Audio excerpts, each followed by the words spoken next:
ตาเข้ามารับฟังรายการในช่วงขณะนี้ตัวเองแล้วก็เจริญสุขเจริญธรรมอย่างศรัทธาสาธุชนคนดีเท่าแก่อีป่ออีแม่ทุกท่านทุกคนติดตามรับฟังรายการอยู่ในขณะนี้วันนี้หลายคนก็อาจจะแปลกใจตะคืนก็ปะกันกับอาจารย์สมชาติวันนี้ปะแหมแล้วนะวันนี้มาเข้ารายการรอท่านอาจารย์สักกรรมเนื้อศรัทธาเนื่องจากว่าวันนี้ท่านอาจารย์พระมหานพดลสุวรรณเมธีมีบรรยายพิเศษกับพระนวกะนะซึ่งบวชในโครงการเฉลิมพระเกียรติพระบาทสมเด็จพระเจ้าอยู่หัวรัชกาลที่10ซึ่งมีโครงการบวชทุกอำเภอในจังหวัดลำปางบวชแล้วเพิ่นก็ส่งมารับการอบรมที่วัดพระแก้วดอนเต่าสุชาดารามพระอารามหลวงเพื่อประโยชน์แก่การครองศึกษาละเพศไปก็เป็นประโยชน์ได้ความรู้ในการที่ได้เข้ามาซึมซับรับวัฒนธรรมการเป็นพระสงฆ์องค์สังฆเจ้าในพุทธศาสนาได้ห้ามได้เฮียนพระธรรมวินัยอย่างท่องแท้จากครูบาอาจารย์ซึ่งเป็นผู้เป็นธรรมกถึกเป็นผู้รู้ท่านอาจารย์พระมหานพดลสุวรรณเมธีนั้นก็เป็นครูบาอาจารย์ที่ได้รับความไว้เนื้อเชื่อใจจากหลวงพ่อเจ้าคณะจังหวัดลำปางเพื่อเป็นประธานทรงเผยแผ่พระพุทธศาสนาจังหวัดลำปางมีกิจกรรมมีกิจการงานอบรมสัมมนาที่จะให้ความรู้ที่เป็นหลักเป็นเกณฑ์ก็จะนิมนต์ท่านอาจารย์เป็นผู้แสดงธรรมตลอดศรัทธาญาติโยมวันนี้ท่านอาจารย์ได้เดินทางมาถึงยังวัดพระแก้วดอนเต่าสุชาดารามพร้อมที่จะเข้าทำการอบรมกับพระนวกะตั้งหลายที่มารับฟังวันนี้เนาะท่านอาจารย์ก็จะได้ถวายความรู้แก่พระนวกะที่เปิ้นมาบวชเนาะในโครงการเฉลิมพระเกียรติแล้วก็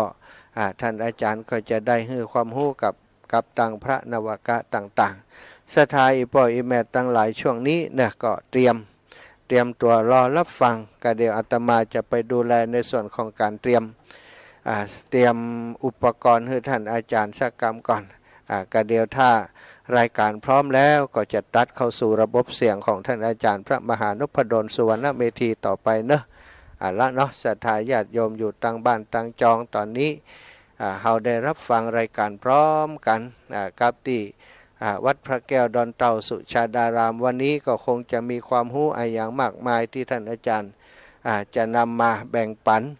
นำมาอบรมกับพระนวกะทั้งหลายศรัทธาญาติโยมติดตามรับฟังเด้อ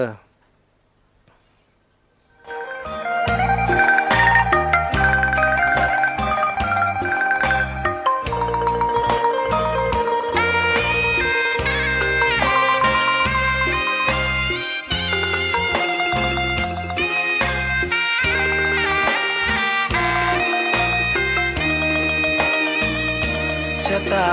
ฟ้าหรือบารมีชักนำถึงอยู่แสนไกลล้ำพระธรรมไม่มีมองไม่ฟ้าเพียงดินยังทวินฝันไฟเข้าดงขมิ้นเมื่อใดอิ่มอกอิ่มใจเสมอสายทางคนดีใจน้อมอธิษฐานบารมีสิ่งดีที่ได้พบเจอเห็นชายผ้าเหลืองทุกวันฝันเพ้ออยากบวชจริงละเมอเข้าวัดบ้าน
อกบัวดอกหนึ่ง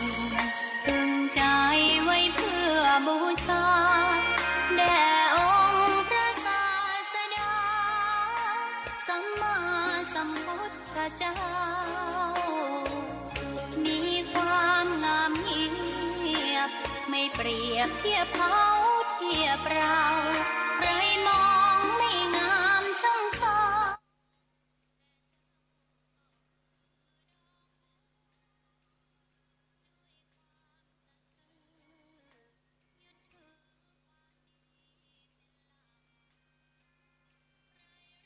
ไม่รักก็ไม่จมปลักมองมัวเมื่อโผล่พ้นน้ำก็เห็นความงามในตัวไม่ยึดติดในตมชั่วขอเป็นดอกบัวดอกเดียวใครไม่มองว่าบัวงามเด่นแต่บัวก็เป็นดอกบัวทุกวันอย่างนี้ไม่อยากเด่นดังแต่มุ่งหวังในทางเด่นดีเกิดมาเพื่อสร้างบารมีถวายชีพนี้บูชาดอกบัวดอกน้อยเฝ้าคอยคนที่ใจบุญมาโอบเอื้อเกื้อกูลรู้ค่าของบุญเก็บบัวขึ้นมาเพื่อสร้างความดีและเสริมบารมีดังว่าใช้ดอกบัวนี้บูชาพระสัมมาสัมพุทธองค์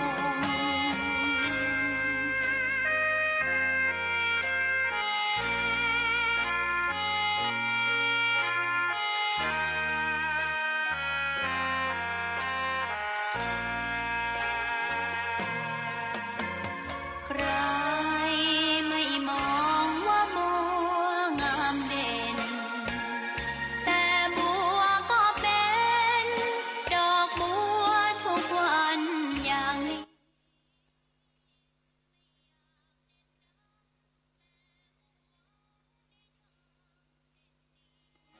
เกิดมาเพื่อสร้างบารมี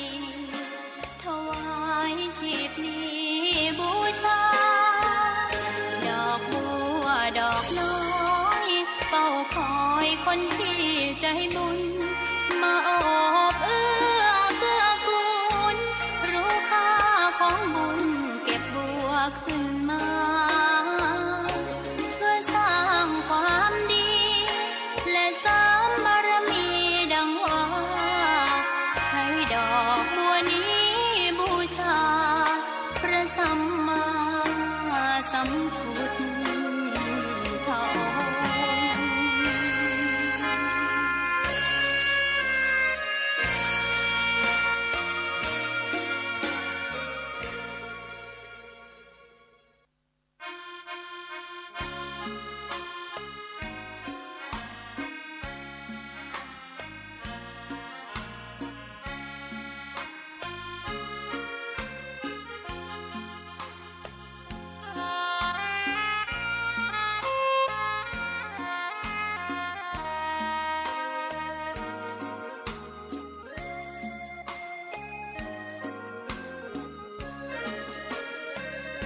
พลิ้วเพลงธรรมถูกถ้อยคำเข้าถึงจิตใจ ฟังรายการวิทยุเสียงใสส่งถึงใจไปสู่ปลายนา สารธรรมน้อมนำมองพระศาสดา บอกผู้คนทั่วลาหันมาเข้าวัดฟังธรรม คลื่นเสียงนี้เป็นคลื่นธรรมะจากใจ ส่งถึงบ้านไกลบ้านไกล ฟังได้สุขใจล้ำยามดึกดื่นค่ำคืนมีงานต้องทำเป็นคลื่น รมะเพื่อนใจ เสียงคลื่นธรรมบอกหลักธรรมให้คลายความเหงาฟังเสียงธรรมะเบาเบาบอกเล่าถึงคนบ้านไกลสื่อธรรมะบอกลดละระหว่างด้วยใจสื่อไปถึงสวงในเข้าใจหลักธรรมหลักดีพลิ้วเพลงธรรมถูกสัมพันธ์จิตใจร่าเริงฟังสาระธรรมะบันเทิงรื่นเริงในชีวิตยามวันว่างเดินทางไปเยี่ยมสถานีโล1 2โล1 2 3 4 5 6 7 8 9 0ในคณะตีล้อสัญญาณให้มันดีด้วยกันเนาะวันนั้นก็มีโอกาสได้ไปบรรยายที่เมืองแป่เมืองร้องเนาะเรื่องนี่แหละสมรรถนะเป็นทีมนี่แหละการทำงานจะได้มีความสุขนะก็เลยเอาภาพ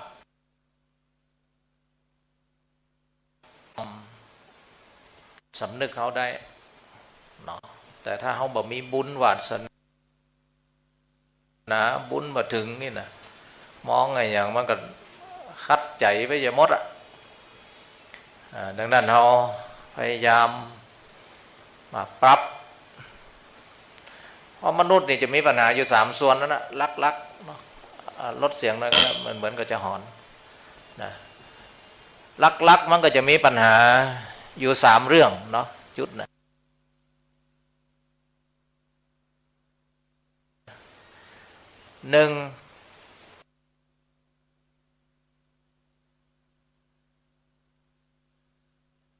จุดนะ1พฤติกรรม2จิตใจ3ความคิด3 ส่วนเนี่ยดังนั้นถ้าเขาจะแก้ปัญหาชีวิตตัวเก่ากับโฟกัสไป3 ตี1พฤติกรรมไปจะได้พ่องเขาจะเอาอย่างมาเกณฑ์เป็นเกณฑ์2จิตใจเป็นจะได้พ่อง3ความคิดเนี่ยสำคัญมันจะกำหนดพฤติกรรมตัวสมมตินะเขาหันพัดลมเปิดทิ้งไว้ในห้องประชุมนี่เนาะมันจะมีคน4 ประเภทที่จะคิดเขาเรียกว่ามีท่าทีต่อพัดลมนะพัดลมเปิดทิ้งไว้ทั้งที่มีใครสักคนนะคนที่1มาเจอป๊อบเขาต้องปิด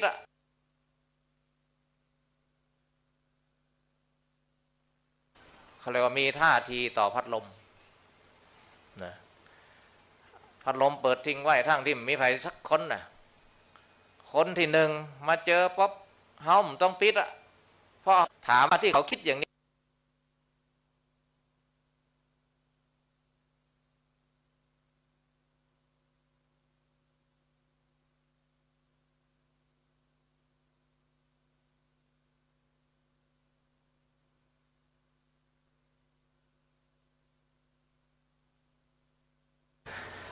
ถามว่าเขาผิดไหมเขาคิดแบบนี้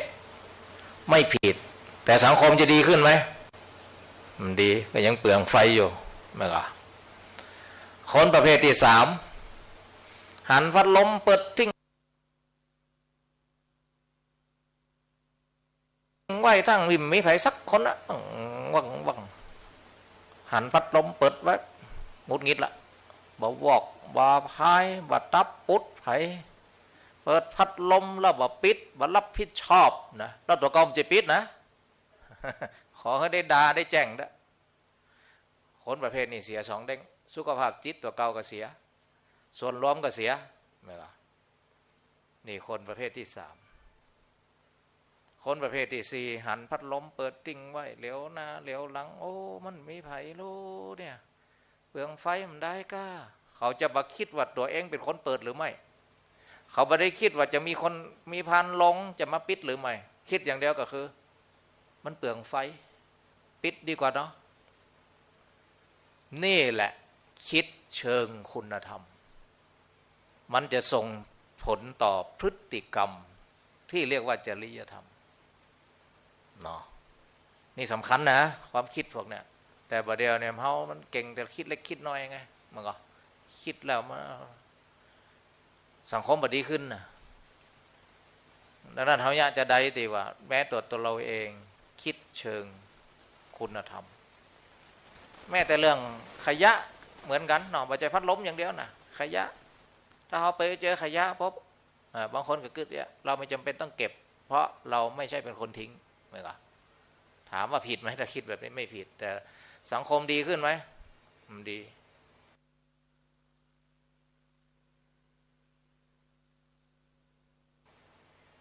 คนที่สองก็คือห้องต้องเก็บเดี๋ยวจะมีเทศกิจเทศบาลมีเจ้าหน้าที่มาเก็บอยู่คนประเภทที่สามก็คือบอกวอกบ่าพายมาทับปุ๊ดอย่างว่ากินเริ่มรับผิดชอบขวังเหี้ยขวังหายนะแล้วตัวเก่ามันจะเก็บนะแล้วคนประเภทที่สามโอ้เหลือบากว่าแรงเนาะถ้าเขาเก็บเนี่ยมันดูสะอาดหูสะอาดตาเก็บกำเตอะสังคมมันดีขึ้นนี่มันเป็นดียกตัวอย่างอันคนคิดเชิงคุณธรรมมีนายอำเภอท่านหนึ่งเนาะ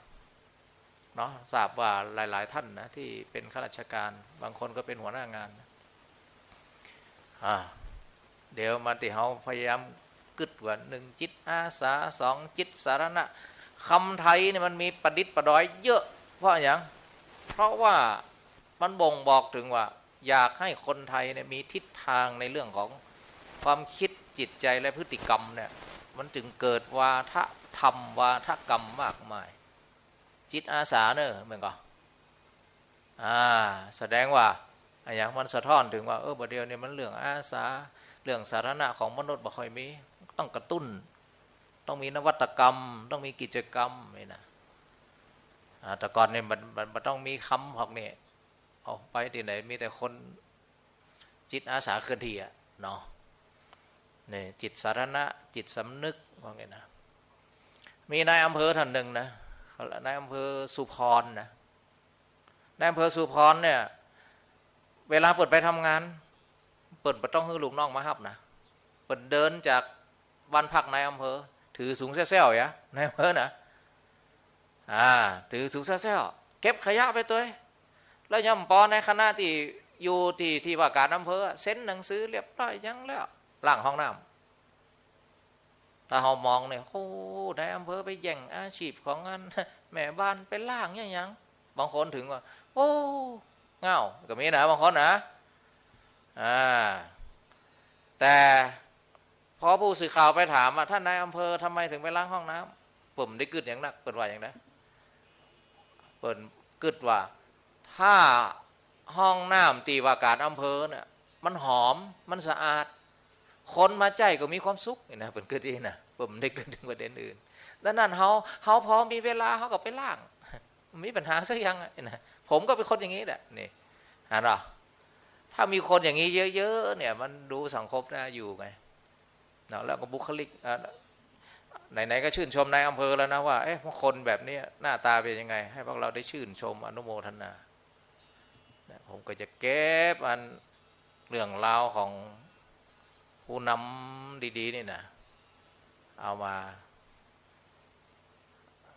เดี๋ยวดูนายอำเภอสุพรนะ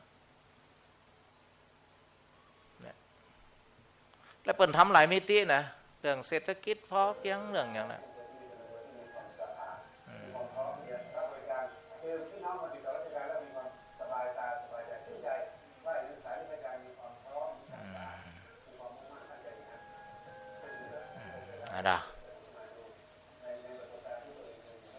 ไม่จำเป็นต้องว่าเราตำแหน่งของเราเนี่ยขอให้มีความสุขกับการได้มีช่องว่างได้มีพื้นที่ทุกที่ให้มันเป็นพื้นที่แห่งได้คัดเกลาผมว่าสถานที่นั้นสังคมนั้นมันก็น่าอยู่แต่มนุษย์ตรงนั้นเนี่ยมันเป็นมนุษย์แห่งการ จี้คนอื่น1 นิ้วแล้วก็เข้าตัวเก่า3-4 นิ้วนะมันเป็นอย่างนั้นนะสังคมไทยมันก็เลยดูแหว่งจะได้เนาะในเรื่องพวกนี้นะทั้งที่โ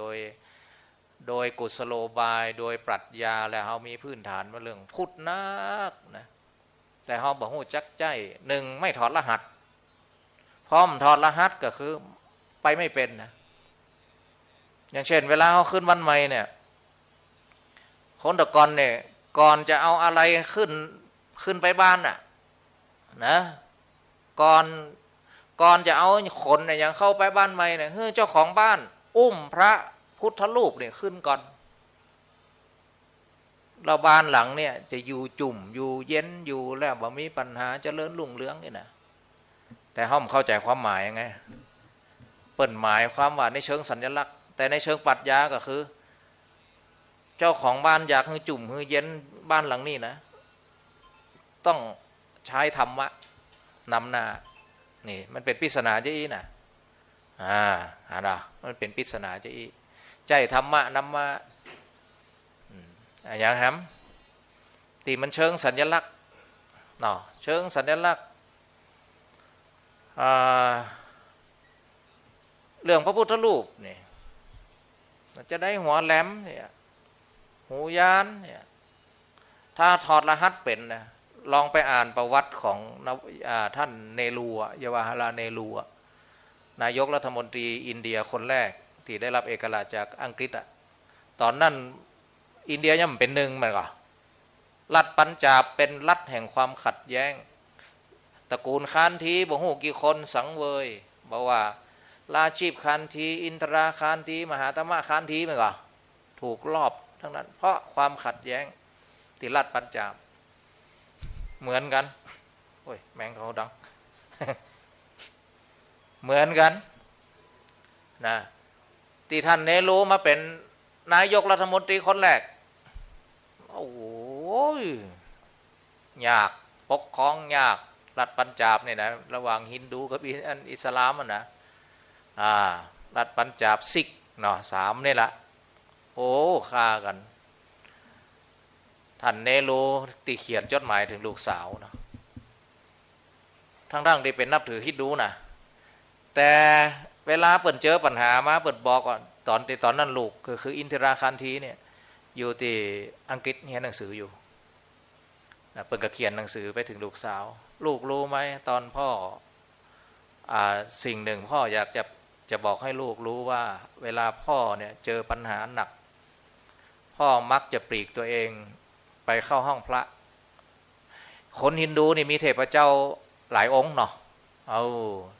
หนึ่งในนั้นก็คือเป็นเทวรูปของพระพุทธรูปนี่แหละเขาเรียกว่าหนึ่งในอวตารของเทพเจ้าของฮินดูเหมือนกันดังนั้นก็พระพุทธรูปเป็นหนึ่งในนั้นในห้องพระแต่ท่านเนรูนี่ท่านโฟกัสไปที่พระพุทธรูปนะแล้วระบายบอกคือลูกสาวว่าเนี่ยทุกครั้งที่พ่อเจอปัญหาหนักหนามาพอพ่อปลีกตัวเข้าห้องพระพ่อเหมือนมีพลังสิ่งที่พ่อได้รับพลังคือพ่อจะเพ่งไปที่พระพุทธรูปและจุดที่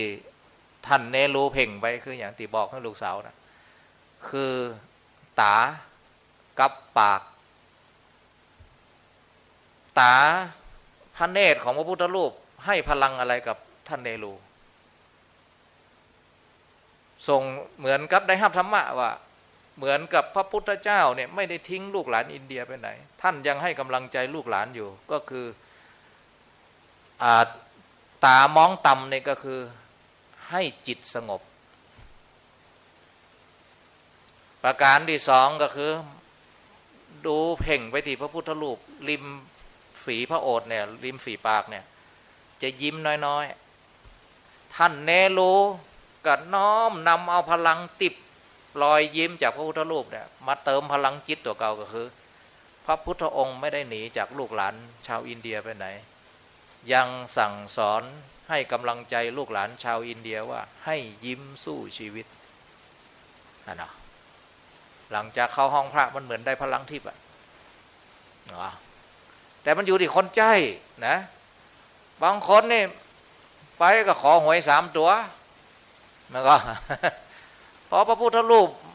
ขอหวยบรรทุกเริ่มเขืองพระพุทธรูปก็มีมันอยู่ที่เราว่าเจออะไรเราได้อะไรสำคัญถอดรหัสให้ได้ถอดรหัสให้ได้รหัสมันมาในรูปของพุทธศิลป์เชิงอุดมคติรหัสมันมาในรูปของคติธรรมปรัชญาอย่างคำบางคำทองคำจะไร้ค่านี่สะท้อนถึงปัญหาสังคมปัจจุบันนะพระปฏิมาเป็นแค่กากปูนกากเกื้อนจะเพิ่มพูนพระพิรุณจะซบเซา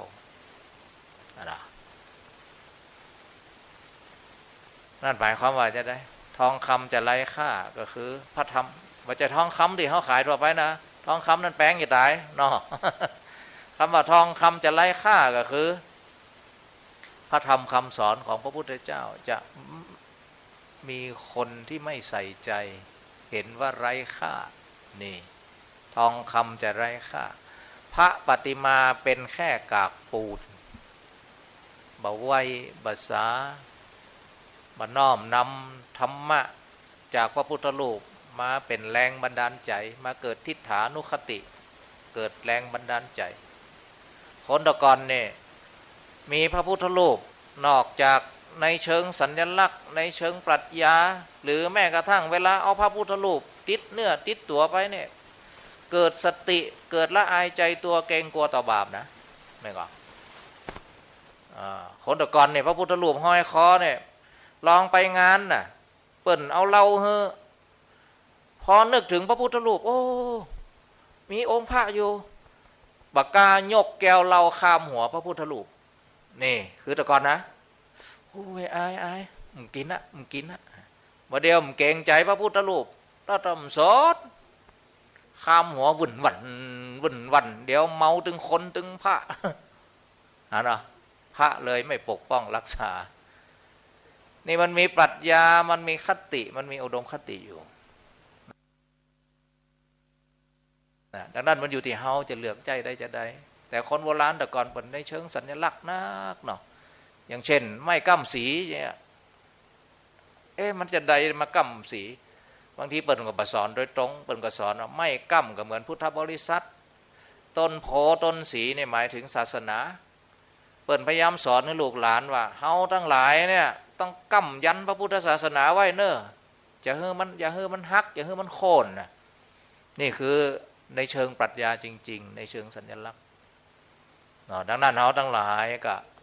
พยายามถอดรหัสสิ่งเหล่านี้นะเดี๋ยวจะเฉลย2-3 กรรมที่ว่าไปนะพระพุทธมาเป็นแค่กากปูนก็หมายว่าคนทั้งหลายก็บอกค่อยไปกราบไปไหว้แต่คนพม่าเนี่ยยังมีอันอยู่นะคนพม่าในสายมอญเนี่ยยอมรับเขานะเขานับถือพระพุทธรูปนี่ยังเหมือนกับพระพุทธองค์ยังมีชีวิตอยู่โดยเฉพาะเมืองมันดาเลเนี่ยเมืองดาเลเนี่ยเขาเรียกว่าเมืองพระอย่างก็ไมยมุนีมหาไมยมุนีไหมหรอนั่นนี่ตี 4คนพม่าก็ตื่นเช้าเรียบร้อยแล้วไปอยู่ที่วัดเพราะอย่างไปล้างหน้าพระเจ้านี่เกี้ยงนี่คือคนพม่าแถวคนมอญแถวหงสาวดีแถวพระธาตุอินแขวนทำมาหากินเรียบร้อยแรงมาอันยังที่เป็นสัญลักษณ์ของพระพุทธเจ้าคนพม่าจะไปกราบไปไหว้นี่เคยไปดูงานไปพอวิถีชีวิตของเขานะแรงมาคนพม่าจุงลูกจุงล้านอันเอาเทียนเนี่ยไปจุดใกล้ๆเจดีย์ไฟระยิบระยับเสียงสวดมนต์ดังกระหึ่มแล้วบางคนเนี่ยก็ไปอยู่ใต้ต้นโพนับลูกประคำนั่งสมาธินี่อะไรนี่คนพม่ายิ่งพระธาตุอินแขวนเนี่ยโอ้โหทั้งปีมันเหมือนมีงานปอยหลวงทั้งปีบันแรงมาไปอันทำกับเขากับป่าเรียบร้อยไปอันดำรงชีวิตเรียบร้อยนะเปิดจะมีปิ่นโตอย่างสมมติแมงเขาดังเลยคันนะอันบันแรงมานะคนพม่าเนี่ยเปิดจะถือปิ่นโตเนาะเปิดจะไปนอนบนพระธาตุอินแขวนบนน่ะถึงวัดน่ะ นี่คือเป็นวิธีมันเหมือนคนมีเป๊ะป้อยหลวงนะหรือมันไม่มีคำว่าหมองอะของเฮาเนี่ยวัดกับมองห่างเมื่อวานนะตั้งเรียนโรงเรียนดีวัดมีทุเจ้าคนเท่าใส่เขียวขาวแม่ห้างนางสาวไปใส่เตียวไปเหี่ยวกระมวลเมนป้อยเมื่อวานอ่อนน้อยสอนแบบฟังกำคนใจดำก็มีทั่วประเทศคนเป็นเอดจักหลายนะนี่เป็นอย่างนี้มันต่างกันนะเนี่ยมัน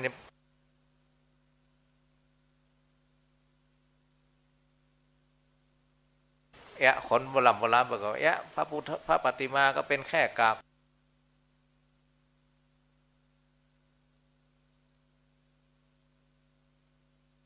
ปูนบ่เอาพระพุทธรูปเนี่ยเป็นตีกาบตีไว้เป็นแหล่งตีเฮาได้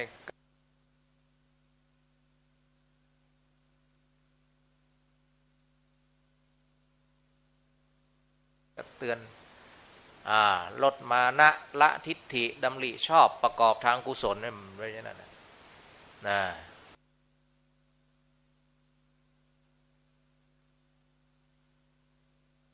มันอยู่ที่เฮาเนาะสัญลักษณ์ของเนี่ยมันอยู่ที่เฮานะทางพุทธเนี่ยเป็น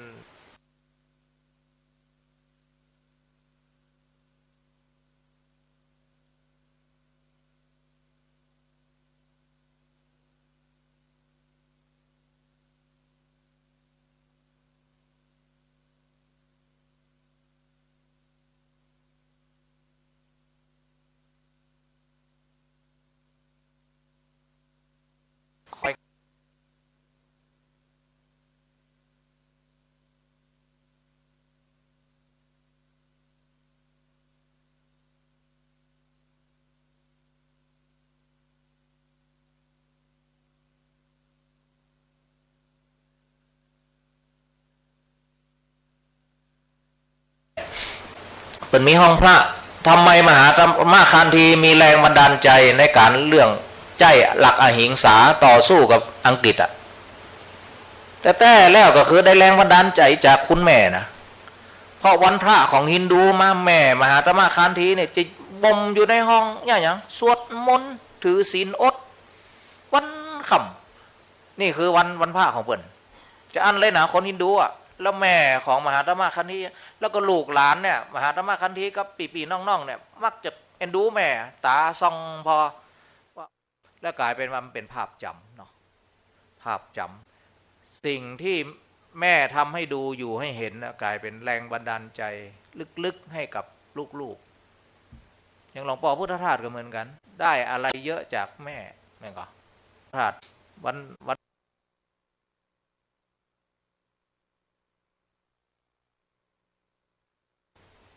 ภาพจำสิ่งที่แม่ทำให้ดูอยู่ให้เห็นกลายเป็นแรงบันดาลใจลึกๆให้กับลูกๆอย่างหลวงพ่อพุทธทาสก็เหมือนกันได้อะไรเยอะจากแม่แม่ก็ทาสวัน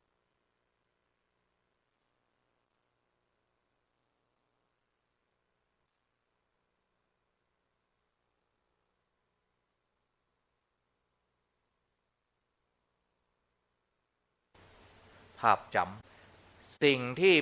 แม่ทำให้ดูอยู่ให้เห็นกลายเป็นแรงบันดาลใจลึกๆให้กับลูกๆอย่างหลวงพ่อพุทธทาสก็เหมือนกันได้อะไรเยอะจากแม่แม่ก็ทาสวัน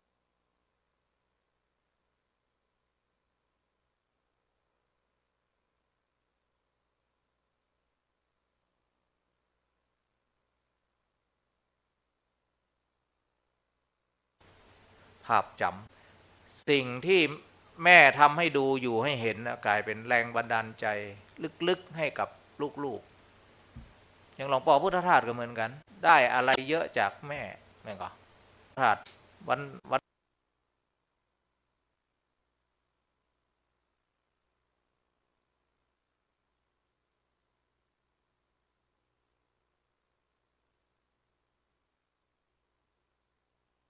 แม่แม่ก็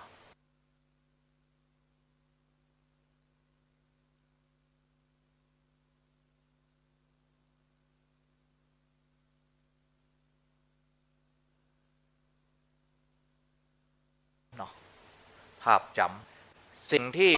แม่ทำให้ดูอยู่ให้เห็นนะกลายเป็นแรงบันดาลใจลึกๆให้กับลูกๆอย่างหลวงพ่อพุทธทาสก็เหมือนกันได้อะไรเยอะจากแม่นั่นก็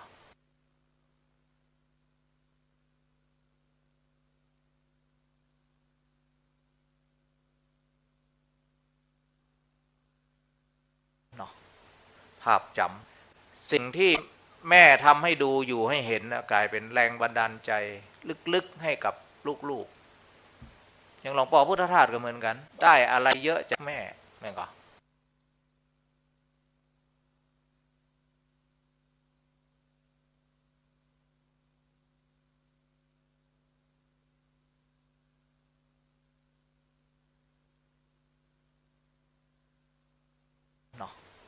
ภาพจำสิ่งที่แม่ทำให้ดูอยู่ให้เห็นนะกลายเป็นแรงบันดาลใจลึกๆให้กับลูกๆอย่างหลวงพ่อพุทธทาสก็เหมือนกันได้อะไรเยอะจากแม่นั่นก็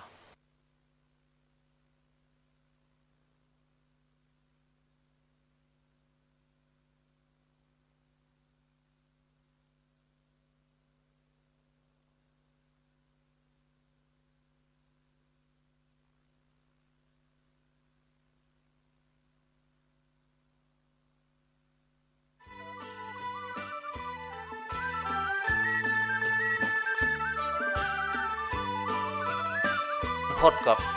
ส่วนใหญ่จะอบรมละอ่อนนักเรียนเนาะวัดบรรพตนะจูกับหมอไฟเนี่ยเข้าไปวัดบรรพตคนเดียวนะเป็นสาวหน้าตาดีผมก็ปกติละอ่อนสาวเนี่ยจะไปหาตัวเจ้าเนี่ยเคอะเขินเนาะ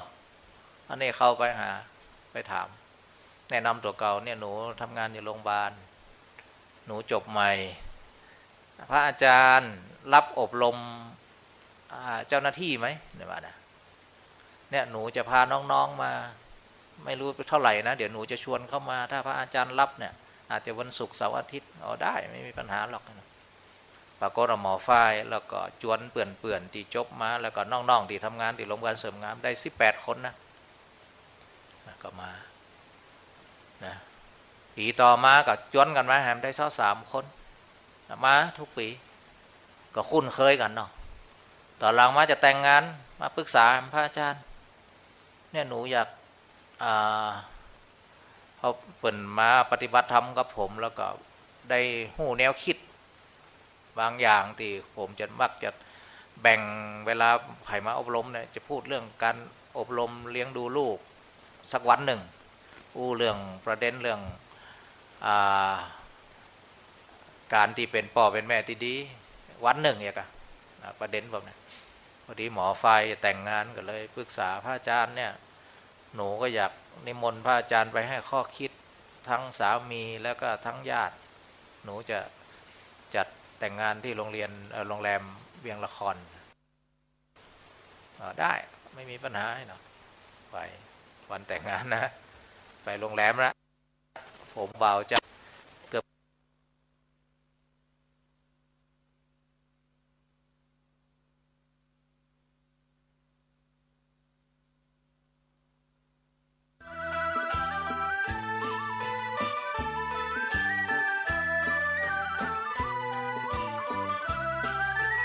แล้วก็ทั้งญาติหนูจะจัดแต่งงานที่โรงแรมเวียงละครได้ไม่มีปัญหาเนาะไปวันแต่งงานนะไปโรงแรมนะผมบ่าวจะมีแล้วก็ทั้งญาติหนูจะจัดแต่งงานที่โรงแรมเวียงละครได้ไม่มีปัญหาเนาะไป วันแต่งงานนะไปโรงแรมนะผมบ่าวจะ มีแล้วก็ทั้งญาติหนูจะจัดแต่งงานที่โรงแรมเวียงละครได้ไม่มีปัญหาเนาะไปวันแต่งงานนะไปโรงแรมนะผมบ่าวจะ มีแล้วก็ทั้งญาติเกือบชั่วโมงอะ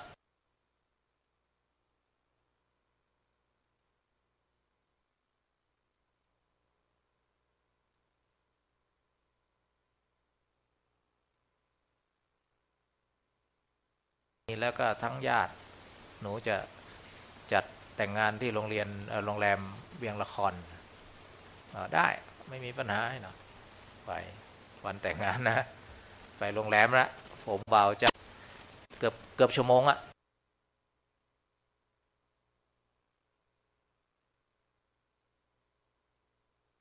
แล้วก็ทั้งญาติหนูจะจัดแต่งงานที่โรงเรียนโรงแรมเวียงละครได้ไม่มีปัญหาเนาะไปวันแต่งงานนะไปโรงแรมละผมบ่าวจะเกือบชั่วโมงอะ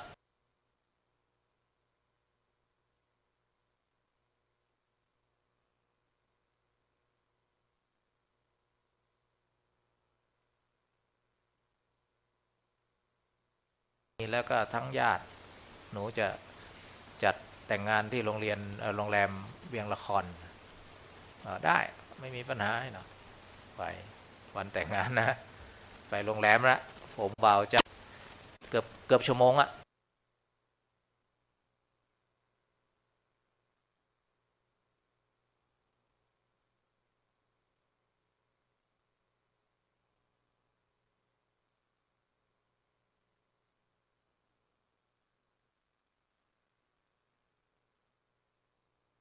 แต่แฟนสาวนี่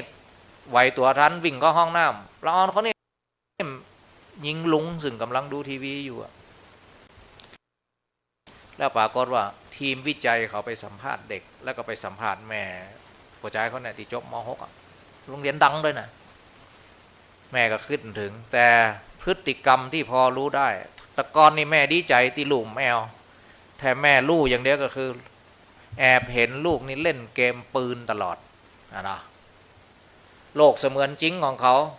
อย่าลืมนะถ้าในเชิงวิจัยเนี่ยเกี่ยวกับสมองเนี่ยทุกครั้งที่เราคิดอะไรปึ๊กที่เขาเห็นป๊บคิดป๊บนั่นน่ะที่ละออนเห็นป๊บได้ยินป๊บเนี่ยนะอย่างถึงวันเนี่ยสื่อการแต่งการยกพวกตีกันได้จากสื่อโทรทัศน์ต่างประเทศเขาจะให้เสนอข่าวแบบนี้หรอของเขานี่ทำกราฟิกอย่างดีแต่อย่าลืมนะละออนกับเด็กบัจจัยเฉพาะละออนเขาก็เหมือนกันพลังพวกเนี่ยงานวิจัยเปิดออกมาแล้วว่าทุกครั้งที่ถูกกระตุ้นป๊บเนี่ยสมองมันจะทำงานเขาเรียกว่ามุด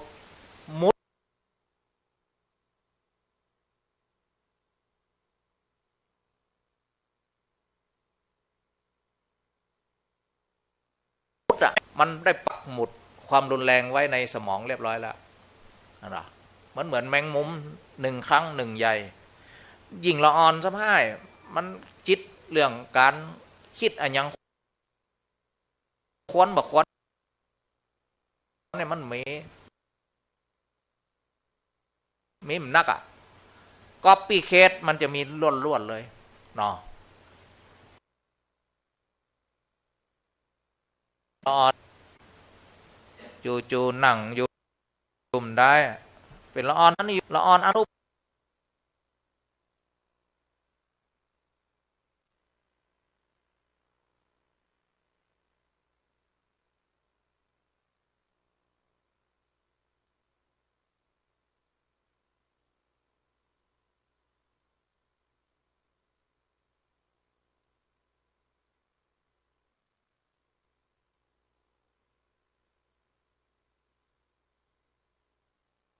มันจิตเรื่องการคิดอันยังควรบักควรเนี่ยมันมีมันนักอะก๊อปปี้เคสมันจะมีล้วนๆเลยเนาะละออนจู่ๆหนังอยู่มได้เป็นละออนนั่นนี่ละออนอนุ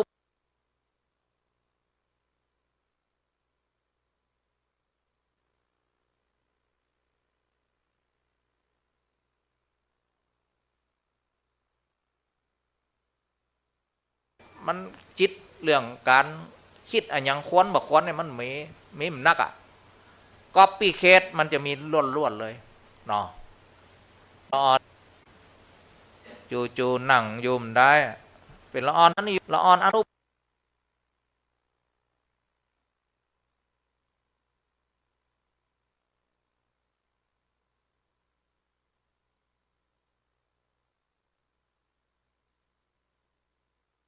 มันจิตเรื่องการคิดอันยังควรบักควรเนี่ยมันมีมันนักอะก๊อปปี้เคสมันจะมีล้วนๆเลยเนาะละออนจู่ๆหนังอยู่มได้เป็นละออนนั่นนี่ละออนอนุ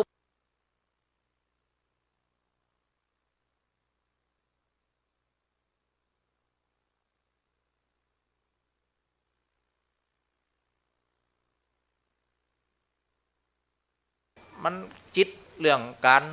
คิดอันยังควนบ่ควนเนี่ยมันมีมันนักก๊อปปี้เคสมันจะมีล้วนๆเลยเนาะจู่ๆนั่งยุ่มได้เป็นละออนนั้นละออนอนุ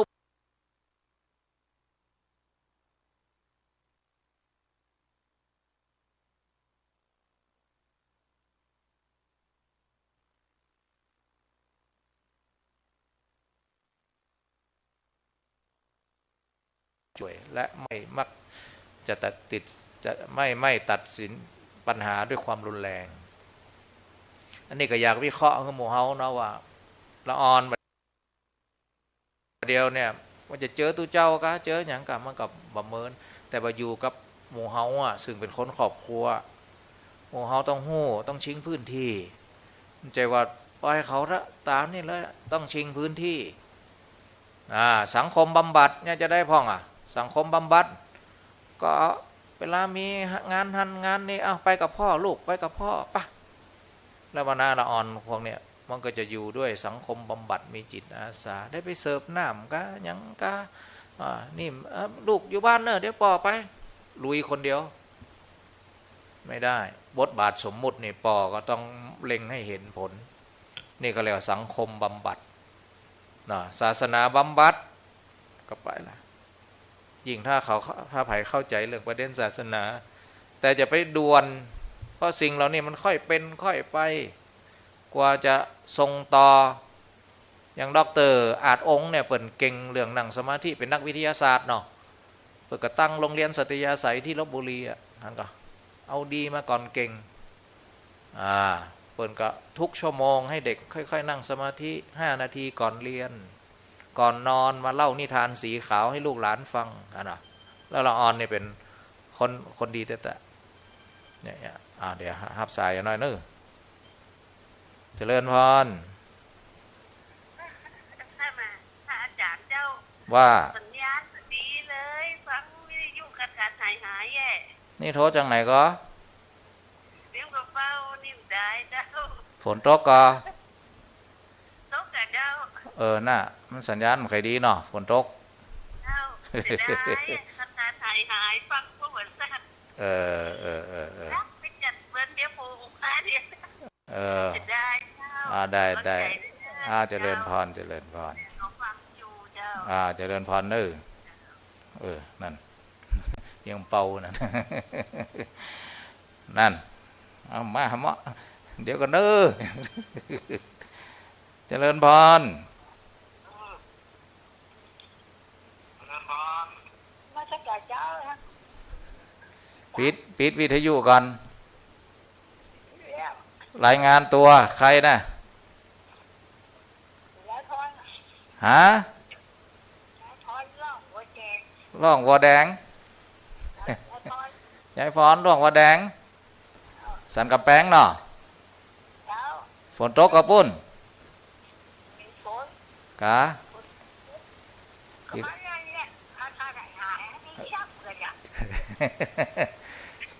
สัญญาณถ่ายทอดมันใครดีสุมาเตอร์ออกไป3 รอบ4 รอบเลยล่ะเป็นยะฝืนฟังไปเนอะกำลังเตะอยู่แค่นี้ก็นะเจริญพรนะเนี่ยคนเฒ่าเนี่ยต้องวัวแดงวันนะอยู่สันกำแพงใหญ่พรเนี่ยก็เป็นแก้เหงาเขาเฒ่าจะดีนะเนาะเนี่ยเปิดได้ฟังธรรมะเนอะศรัทธาญาติโยมวันนี้ก็อาตมาภาพได้มาบรรยายให้พระเปิ่นตีบวชถวายเป็นพระราชกุศลแล้วก็เฉลิมพระเกียรติในหลวงรัชกาลที่10ในวาระวโรกาสที่พระองค์มีพระชนมายุครบ6 รอบ72 พรรษาบวชตั้งแต่วันที่14เนาะ14ถึงวันที่30 วันเนอะศรัทธาญาติโยมเนอะ70 กว่ารูปนะศรัทธาญาติโยมได้ยินแล้วก็มาเป็นเจ้าภาพน้ำปานะได้เนอะมาเป็นเจ้าภาพน้ำปานะมาเป็นเจ้าภาพภัตตาหารที่วัดพระแก้วนะวัดพระแก้วดอนเตาสุชาดารามถือว่าเป็นบุญใหญ่เนาะโอ้มา พระที่เปิ่นบวชนี่นะหลายอำเภอเนอะสถา13อำเภอก็นะ13อำเภอได้ไปมีอย่างก็มาทำบุญเถอะนะเป็นพระปฏิบัติดีปฏิบัติชอบนั่งสมาธิวันหนึ่งเป็นภาคเจ้าปฏิบัติหมดเนาะภาคเจ้าได้ปฏิบัติเนอะศรัทธาญาติโยมก็ช่วงนี้ก็ได้ติดต่อที่หลวงพ่อก็ได้ที่วัดพระแก้วดอนเตาไผ่มีน้ำปาน้ำมันยังก็ได้มาสมทบได้นะถึงเพื่อถึงตอนแรงประมาณทุ่มเกิงนะ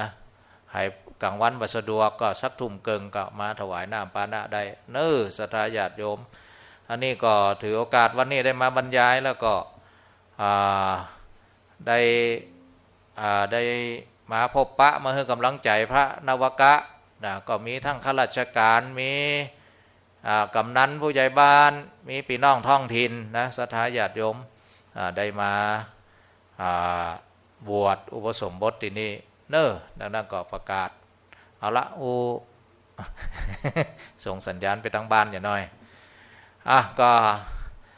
อาจจะมาเป็นวิชาการนักเนาะก็อยากจะฝากกับหมู่เฮา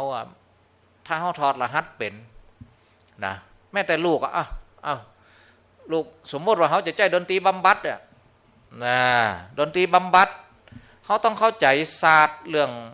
ภูมิประเทศด้วยนะของเขาเนี่ยถ้าอู้ถึงภูมิประเทศก็คืออินโดจีนแม่นเหรออินโดจีนก็คืออินเดียกับจีนโซนเนี่ยมันเป็นโซนใกล้เส้นศูนย์สูตรอู้ง่ายว่ามันจะห้อนแม่นเหรอโดยภูมิภาคนะมันจะห้อนดังนั้นในเมื่อมันห้อนป๊อปเขาจะสังเกตดนตรีอินเดียกับดนตรีจีนจะเข้มนี่นะเนาะถ้าของเขาเมืองเหนือกับสะล่อซ้อซึ้งมันเย็นนะเพราะนะมันเย็นเพราะนักเขาเรียกนักปราชญ์เขาเรียกว่านักภูมิปัญญาบางเนี่ยนะภูมิปัญญาปราชญ์เนี่ยเพิ่นต้องคิดว่าในเมื่อภูมิศาสตร์บริบทสิ่งแวดล้อมมันห้อนเนี่ยจะดนตรีบำบัดใดต้องมันห้อนนี่คือพลังหยางไม่หรอดังนั้นเวลาจะประดิษฐ์ประดอยอย่างนั้นมันต้องมีพลังหยินเพื่อมันเหมือนกับเวลาเขาแกงหน่อไม้เนี่ยหน่อไม้นี่มันมียูริกนักไหมก็เปิ้นก็จะมีเนี่ยยานางเอามาใส่เพื่ออย่างครับยูริกเนี่ยก็หยินหยางเหมือนกับเขาแกงแค่คามันห้อนไหมล่ะเปิ้นก็จะเอาบะแขว้งก็ถั่วก็เอามาใส่หยินหยางดังนั้นเขาถึงบรรลุต้องไงนะบรรลุต้องเหมือนกันเนาะมันเรื่องของดนตรีก็เหมือนกันถ้าผู้เป็นพ่อเป็นแม่เข้าใจศาสตร์พวกนี้นะมันใจอย่างนี้มันสุดยอดมนุษย์เนี่ยมันมีได้ทั้งนั้นถึงแม่มนุษย์ถึงวันนี้ถูกยั่วถูกยุถูกกระตุ้นจากแรงความแรงทั้งหลายแรงนะแต่ชิงพื้นที่ให้ได้ซ้ำสม่ำเสมอเอาดนตรีก็ได้ดนตรีดนตรีพลังอย่างเอาพลังที่เป็นหยินจะล่อซ้อซึ้งกับเฮาบัดใจไปส่งเสริมให้ลูกว่าต้องเด่นนะต้องอย่างเฮามุ่งถึงว่าจิตใจเนาะก็คือละอ่อนไปส่งเสริมให้ละอ่อนเล่นดนตรีสล่อซ้อซึ้งก็ถ้าดนตรีประเภทสากลตะวันตกนะตะวันตกนี่เขาเป็นเมืองหนาวแม่งก็ดังนั้นคีย์ดนตรีของเขาเนี่ยมันจะเล่าร้อนนะตึงตึงดูกีตาร์ตึงตึงตึงเพราะอย่างเพราะที่ประเทศเขามันหนาวดังนั้นมันต้องกระตุ้นให้เลือดได้ทำงานนี่ฮะนะมันมีตีมาตีไปของนี้แล้วถ้าเขาสังเกตก็เวลาละอ่อนไปดูคอนเสิร์ตแอดคาราบาวก็ยังก็มันกีตาร์กองมันตึงอย่างมันตึงตีหัวกันอย่างเดียวห่อนเจอห่อนนะตึงตะลึงซึ้งตึงเอาตุ่มต่ำบ่มีหรอตีไปฟังดนตรีสลอซ้อซึ้งยกพวกตีกันมีนะไม่ก็มีจะรับอย่างเดียวไม่เนาะนี่เราต้องเข้าใจศาสตร์พวกนี้ตัวดังนั้นในเมื่อเข้าใจศาสตร์พวกนี้เขาก็จะแบ่งเวลาว่าลูกจะซื้อสลอซ้อซึ้งก็คุยกันไว้บ้านสักอันกับพ่อก็ลงทุนเนี่ยกะตอนกินข้าวกินนี่แล้วก่อนลูกจะนอนก็หรือทำการบ้านก็เอาสังยกกะมันเป็นวิธีโอบล้อมมันเหมือนเขาปลูกต้นไม้ไว้รอบบ้านน่ะถึงแม่บัติดแอร์น่ะ อย่างน้อยสิ่งที่เขาลงทุนปลูกต้นไม้ดูแลเราจะรู้ตัวหรือไม่ก็ตามมันรู้สึกว่าหล่มลื่นเหมือนกันดนตรีบำบัดสวดมนต์บำบัดกายภาพบำบัดกีฬาบำบัดเนี่ยนะลูกเขาจะรู้หรือไม่ก็ตามแต่มันได้ขัดเกลานี่สำคัญนะก็ขอฝากโมเขาเนาะมันเป็นเรื่องของการขัดเกลากระบวนการขัดเกลาจะเอาดนตรีก็ได้นะแต่ถึงวันในเฮามันทิ้งละอ่อนสเปะสปะนะไปอ่านผมเนี่ยถึงแม้จะอยู่ประเทศไทยก็จริงนะแต่ประเทศที่เขาสงบและพัฒนาแล้วเนี่ยเขามีวิธียังไงหนึ่งไปแอดกับคนไทยที่อยู่ประเทศนั้นๆพยายามศึกษาถามนะสองก็คือหาหนังสือมาอ่านสามดูตามคลิปญี่ปุ่นเนี่ยถึงแม้เขาจะอยู่คอนโดนะวันเสาร์เนี่ยเป็นวันของครอบครัวโอ้คอนโดก็จริงอ่ะเขาทำกับข้าว7 บ้านถูบ้านซักผ้ามีต้นไม้2-3 ต้นมีบัวอันน้อยๆตึงป่อตึงแม่ตึงลูกถือบัวด้วยกันโอ้น้ำเพราะเปิ่นเข้าใจว่าการที่ได้ทำมันเป็นสายใยไม่หรอสายใยแห่งความฮักเปิ่นไม่ได้กึดว่าอ๋อแค่บัวอันเล็กนิดเดียวถือคนเดียวก็ได้แม่ก็เขาไม่ได้คิดประเด็นนี่เขาคิดว่านี่คือสายใยนี่สำคัญนะแม้กระทั่งห้องโรงเรียนอัจฉริยะที่ญี่ปุ่นน่ะเขาไปดูคลิปกันโรงเรียนอัจฉริยะของญี่ปุ่นน่ะเปิ้นใจห้องเฮียนนี่เป็นทุกอย่างสร้างทุกอย่างสร้างผู้นำสร้างความเสียสละสร้างความเป็นผู้ให้และก็เป็นผู้รับดังนั้นในห้องเรียนเนี่ยเฮียนป๊บถึงเวลากินข้าวละอ่อนอนุบาลนะกินข้าวป๊บละอ่อนก็จะทำงานกันตั้งโต๊ะแล้วก็จะแบ่งละอ่อนเป็น2 กลุ่มเกิงห้องกลุ่มแรกก็จะเป็นนั่งประจำตีแฮมเกิงเนี่ยเป็นคนที่เสิร์ฟอาหารแฮมคนหนึ่งเป็นผู้นำสั่งการแล้ววันผูกมาคนที่นั่งกินตะวานะเป็นผู้รับนะสลับกันเป็นผู้ให้เป็นคนเสิร์ฟนี่เป็นทำเป็นวิถีชีวิต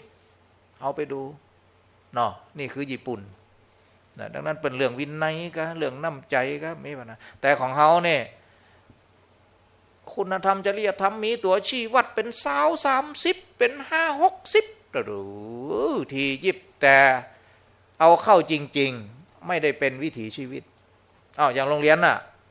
7 ห้องก็ไม่ได้7เป็นเรื่องของพันลงไม่หรอล่างถ้วยก็จะได้ล่างแล้วละอ่อนอ่ะใจครูป๋องไม่ก็เอาครูป๋องไปซื้ออาหารซื้อ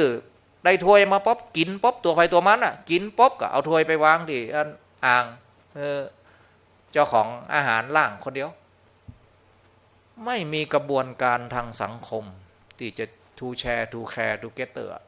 เห็นอกเห็นใจที่ทำงานด้วยกันมีไงแต่เขาก็พยายามคุณลักษณะที่พึงประสงค์ของคนมีน้ำใจมีความเสียสละแต่วิถีชีวิตมันไม่ใช่ตัวใครตัวมันนะแต่ญี่ปุ่นเนี่ยเป็นเข้าใจรหัสแล้วก็เป็นเน้น3 เรื่อง1ความแข็งแรง2มารยาท3ความรู้มารยาทเนี่ยตั้งแต่น้อยๆครูยืนอยู่หน้าละอ่อนย่ำหู้คิงอย่างซักอย่างคุณครูต้องอดทนเขาไปพอคลิปกับการเจริญเติบโตที่เปิดวางคอนเซปต์อยู่3 เรื่องมารยาทความรู้และความแข็งแรงมารยาทเนี่ยครูดักอยู่ฮะนะละอ่อนให้ละอ่อนข้างแรกเลยเป็นอนุบาลเนี่ยนะบ่ฮู้เรื่องโง่เล้าเนี่ยแต่คุณครูก็พยายามบ่อยเข้าละอ่อนทำความเคารพซึ่งกันและกันแล้วเข้าห้องเคารพซึ่งกันและกันแล้วเข้าห้องแล้วก็รองเท้านี่ต้องเป๊ะหันคนญี่ปุ่นที่จะไปจัดอบรมอย่างก็เอาเจียกขึงยำกำเรื่องระเบียบวินัยนี่เป๊ะนั่นแปลกนะที่เปิดมาคนญี่ปุ่นเอาคลิปออกตอนที่ข้ามสะพานอันม้าลายสะพานอย่างก็ทางม้าลายประเทศไทยคนญี่ปุ่นนี่หมายความว่าทางม้าลายนี่ก็คือคนสำคัญกว่ารถไม่หรอดังนั้นเจอทางม้าลายป๊บเนี่ยถ้ามีคนมาถึงทางม้าลายปั๊บรถต้องจอดจะเมินแค่ไหนก็ตามนี่คือญี่ปุ่นแต่คนไทยเนี่ยทางม้าลายก็คือญี่ปุ่นของงงไงต้องเอาชีวิตเกือบไม่รอดเป็นว่านี่คือประเทศไทยมึงก็ เขาก็เหมือนกันนะต้องเข้าใจว่าเอากฎระเบียบของเปิ่นมาเขาต้องเข้าใจถึงวันนี้ทางม้าลายของเขาเนี่ยเป็นเพียงแต่สัญลักษณ์อะแต่เอาเขาจริงๆวินัยในเรื่องก่อนทางม้าลายนี่เนาะทางม้าลายก็คือถ้ามีคนมาปุ๊บเนี่ยรถต้องจอดคือคนสำคัญกว่ารถนะต้องให้ความสำคัญกับคนมากกว่ารถนะคนมาถึงปุ๊บติดทางม้าลายเขาต้องจอดท่านนี้ยังปึ้งปังญี่ปุ่นงงแล้วอันเกือบตายเหมือนว่ามาทางม้าลายที่ประเทศไทยเกือบตายที่ผมไปอเมริกาอันถนนใหญ่มันจะมีไฟแดงอยู่บางที่มันมีถนนใหญ่นะมันจะมี3เนาะแต่เปิ่นกับมีวินัยของเปิ่นจะเขียนคำว่าสต็อปกลางถนนนะสต็อปก็คือสต็อปแต่หมายความว่าพอไปถึงป๊อบจะมีรถหรือไม่มีรถก็ตามเปิ่นต้องหยุดก่อนนะนี่คือคำว่าสต็อปทางเฮาที่ทำมีรถเนาะมีรถเนาะมีตำรวจเนาะลุยปึ้งปึ้งแต่ที่อเมริกาก็คือทำคำว่าสต็อปอยู่ป๊อบเนี่ยเปิ่นก็ต้องหยุดก่อนหยุดป๊อบก็ค่อยๆวิ่งแต่พอมีรถ2 คันทุกกันสต็อปเหมือนกันนะเปิ่นก็คนที่สต็อปก่อนก็ค่อยๆเคลื่อนก่อนนี่นี่คำว่าวินัยคำว่าน้ำใจเนาะอันนี้ก็เป็นทางสังคมเนาะสังคมเขาเรียกว่าสหธรรมนะหนึ่งในวัฒนธรรมอูยาวไปนะ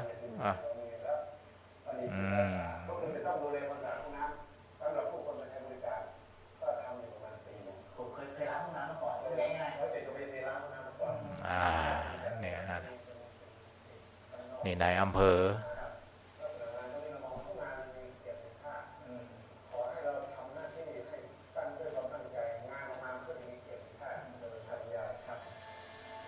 นี่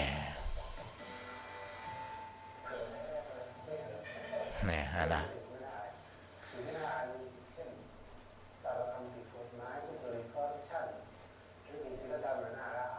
นี่วิธีคิด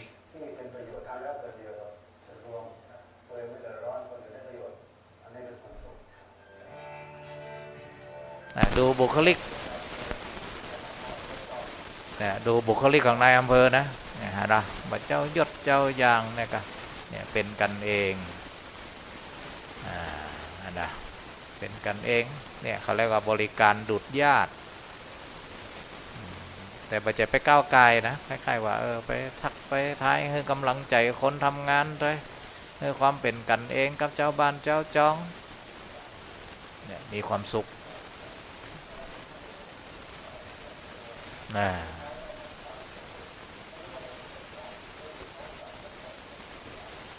นี่นาฮักเนาะนาฮัก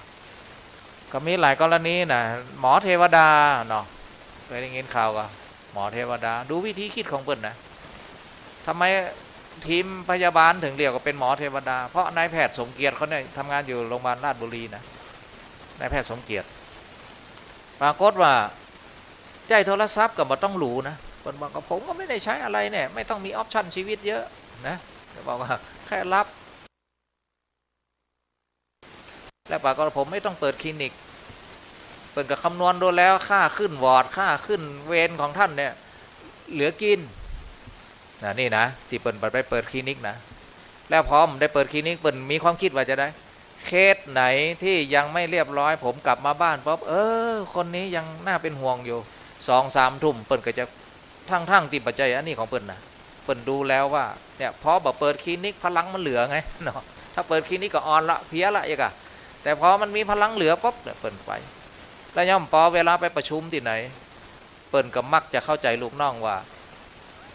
มักคุณหมอสมเกียรติเนี่ยมักจะเอาสตังค์ฝากไว้ทีมพยาบาลทำไมถึงฝากไว้เปิดบอกว่าคนไข้คนไหนติดอยากจะกลับบ้านเปิดสมควรออกแล้วบางทีบางคนเนี่ยญาติแบบมาฮับก็สามารถใจตังที่คุณหมอเจียดเอาไว้ให้เป็นกองกลางเนี่ยก็สามารถส่งให้เขาไปปิกบ้านได้นะดูแลเขาส่งไปถึงบ้านการลดการละย่ำพอเขาได้ออกจากโรงพยาบาลไปเนี่ยเตียงก็ว่างเนี่ยเปิดคิดที่นะคุณหมอนะเนี่ยทีมพยาบาลเปิดก็มีความสุขได้เจอเจ้านายเจอหัวหน้าว่าหมอเทวดา นายแพทย์สมเกียรตินะอันนี้ฮะนะดูวิธีคิดของมนุษย์เนี่ยถ้าคิดในเชิงคุณธรรมและจริยธรรมมันจะเข้มแข็งเนาะคุณธรรมจะเข้มแข็งเอามาดูเฉลิมพลมลคำนี่เนาะประเดี๋ยวนี้เป็นนายกแล้วนะเฉลิมพลนี่อันนี้ก็มาได้โลภจนแปลว่าอู้ง่ายว่าจะหาเงินจนบ่อู้ง่ายหู้จักปอเนาะคือประเดี๋ยวเนี่ยเขาหู้จักเก็บมีรีสอร์ทเขามาเจ้าก็โอเคแล้วนะพอโอเคปุ๊บได้มาเป็นตำแหน่งประหลวงบ้านไปเล่นคอนเสิร์ตบัดเดือดร้อนเรื่องเงินเนี่ยเฉลิมพลนี่แกเอาเงินไปยัดใส่องค์ไว้นะได้กาติบกายังกาตัวเอาเงินไปใส่องค์ไว้ใส่องค์ไว้เดี๋ยวนี้ปรากฏว่าเงินเนี่ยมันเหลือดูมัดเต้น่ะแปลงละหอละครั้งที่วัดอ่ะที่วัดเกิดอ่ะใหญ่ที่สุดในประเทศไทยเนี่ยเฉลิมพลนะฮะแต่บางคนจะอ่านหรอพอมีเงินปั๊บมันกึดถึงเมียน้อยพ่องมันก็กึดถึงรถหรูพ่อง1 กัน2 กัน3 กันน่ะมันจะกึดเพื่อส่วนรวมนะบางคนน่ะมีศักยภาพต่อได้มันเป็นสิทธิ์ของเขาอ่ะตายไปมันจะนี่เนาะความสุขเต็มที่กันบางคนกึดจะอ่านหรอแต่มันความกึดจะอ่านมันผิดก่อนมันผิดหรอกแต่มันนำไปสู่มันความคิดแบบจะคิดเชิงคุณธรรมเนาะมันก็กลายเป็นสังคมจะได้ประโยชน์จากการดำรงชีวิตของเขามันน้อยนะถ้าคิดในเชิงคุณธรรมพลังพวกเนี่ยมันจะถูกใจมาอุ้ยไงบุญบารมีสังคมก็จะได้เปิ่งนะอย่างเฉลิมพลเนี่ยนะก็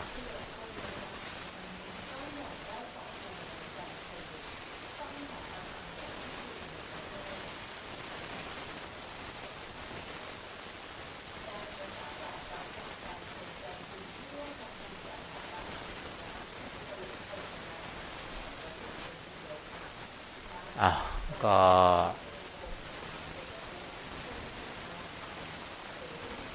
เนาะว่ามันอยู่ที่วิธีคิดของเราด้วยถ้าคิดปุ๊บเนี่ยมันจะส่งผลต่อพฤติกรรมนะมันจะมีคุณธรรมหรือมีคุณธรรมมันก็จะเป็นเรื่องของเนี่ยตัวเนาะอันนี้ก็แหมกรณีตัวอย่างนะตัวนะไหนแหมฮะเดี๋ยวพอ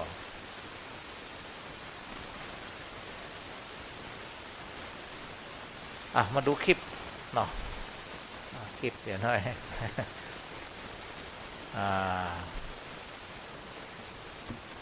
เก็บคลิปพวกเนี่ยมันส่วนใหญ่คลิปก็จะเป็นคลิปธรรมะก็โหลดไว้นะ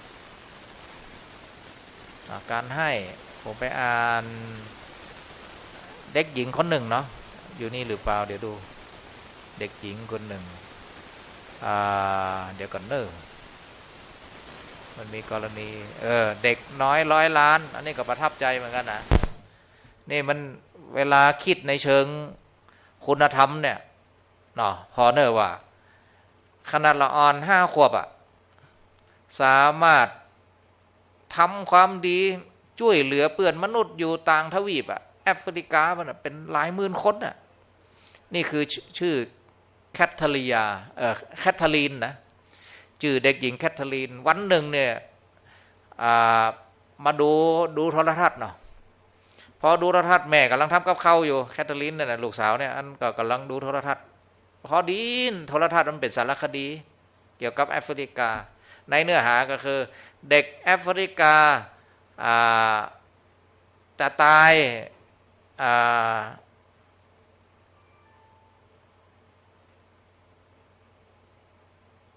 30 วิตาย1 คนนี่นะ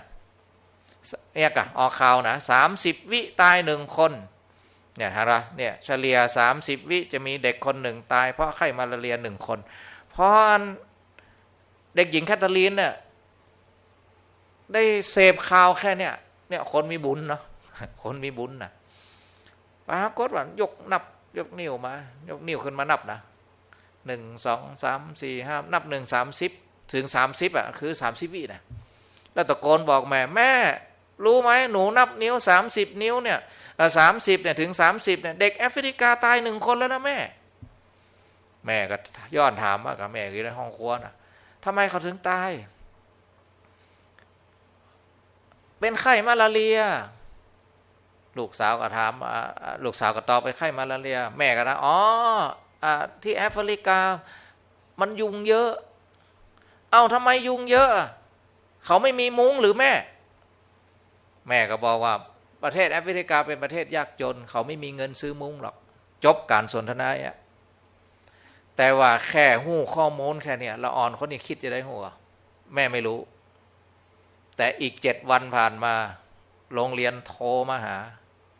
แม่ของเนี่ยเป็นผู้ปกครองเนี่ยแม่ของแคทเธอรีนใช่ไหม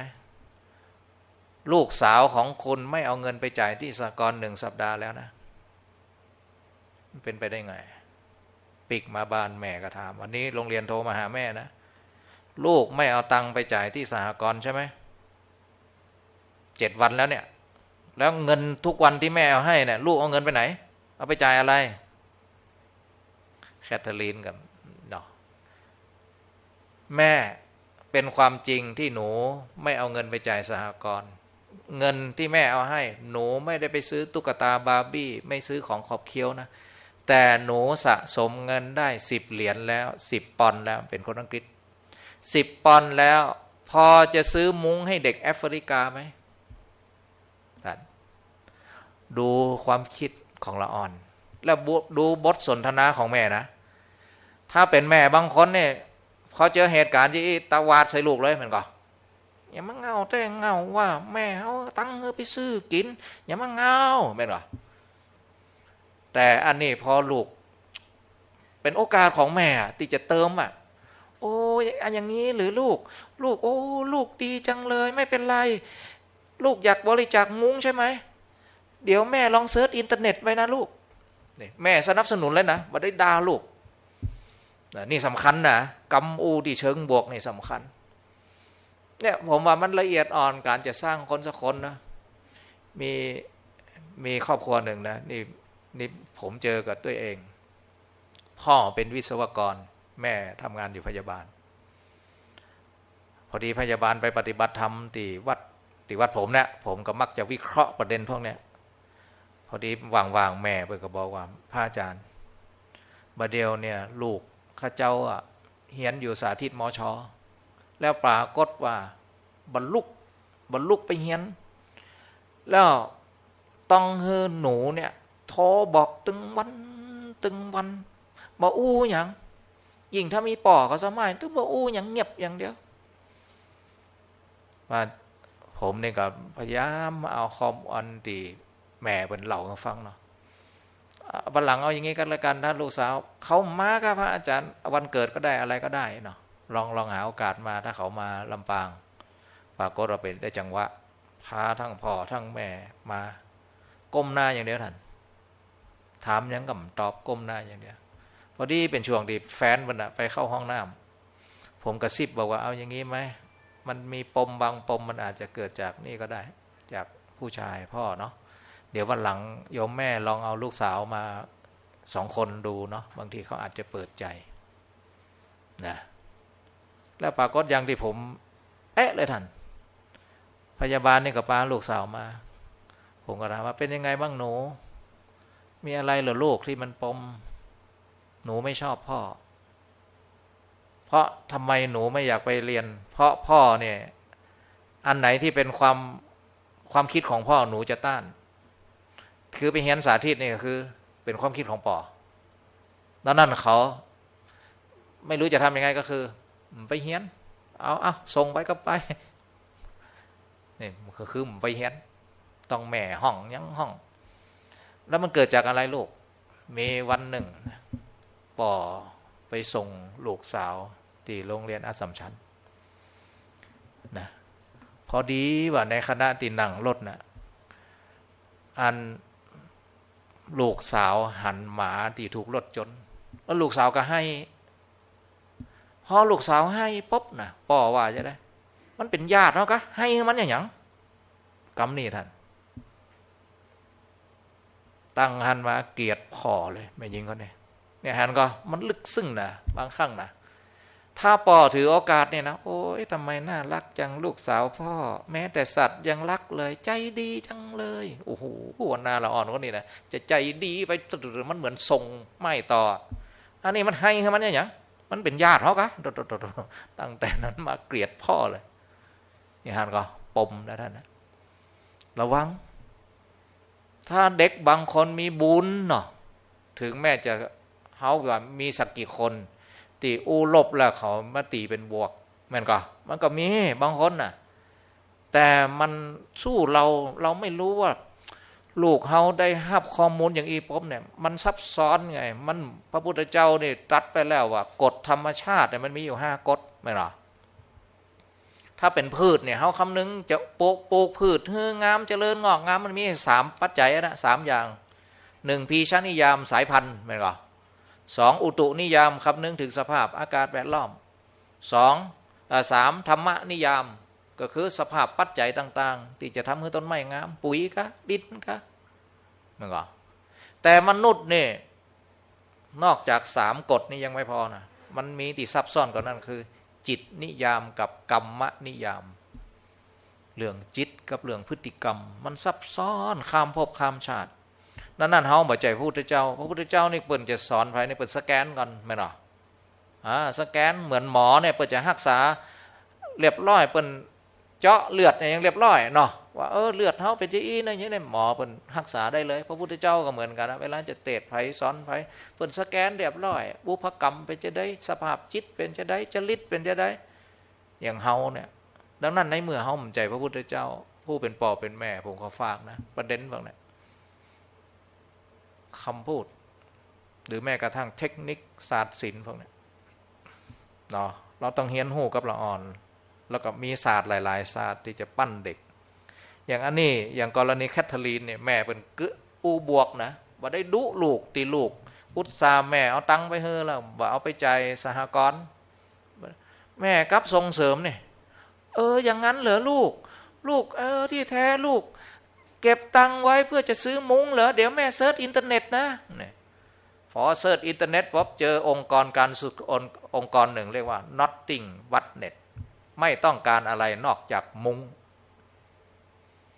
แม่โทรหาเลยเนี่ยลูกสาวฉันอายุเล็กและอายุน้อยเดียวต้องการบริจาคมุ้งแต่เขาสะสมเงินได้แค่10 เหรียญบริจาคได้ไหมต่างปุ่นตอบมาว่า10 เหรียญเนี่ย10 ปอนด์เนี่ยได้1 หลังแจ้งให้ลูกสาวกันลูกแม่ประสานมาแล้วได้1 หลังแคทเธอรีนดีใจเหรอดีใจได้บริจาคมุ้งตอนหลังนะแค่นั้นนะปรากฏว่าเพราะเป็นเด็กดีเนี่ยแม่ปรากฏว่า Nothing But Net เนี่ยองค์กรการกุศลเนี่ยส่งโปสการ์ดมา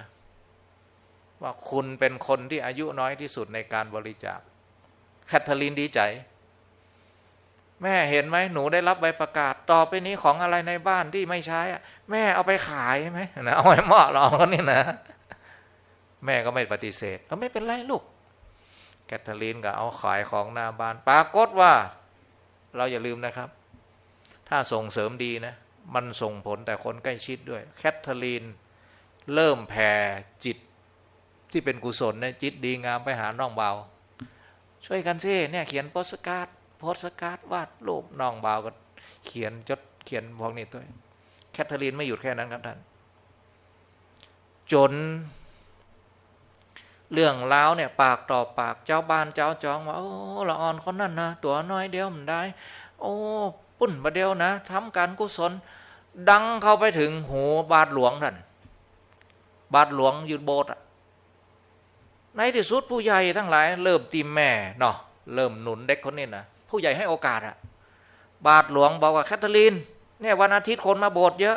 มาคุยนะแคทเธอรีนมาเป่าประกาศเนี่ยจนได้เงินอยู่นี่เดี๋ยวดูนะ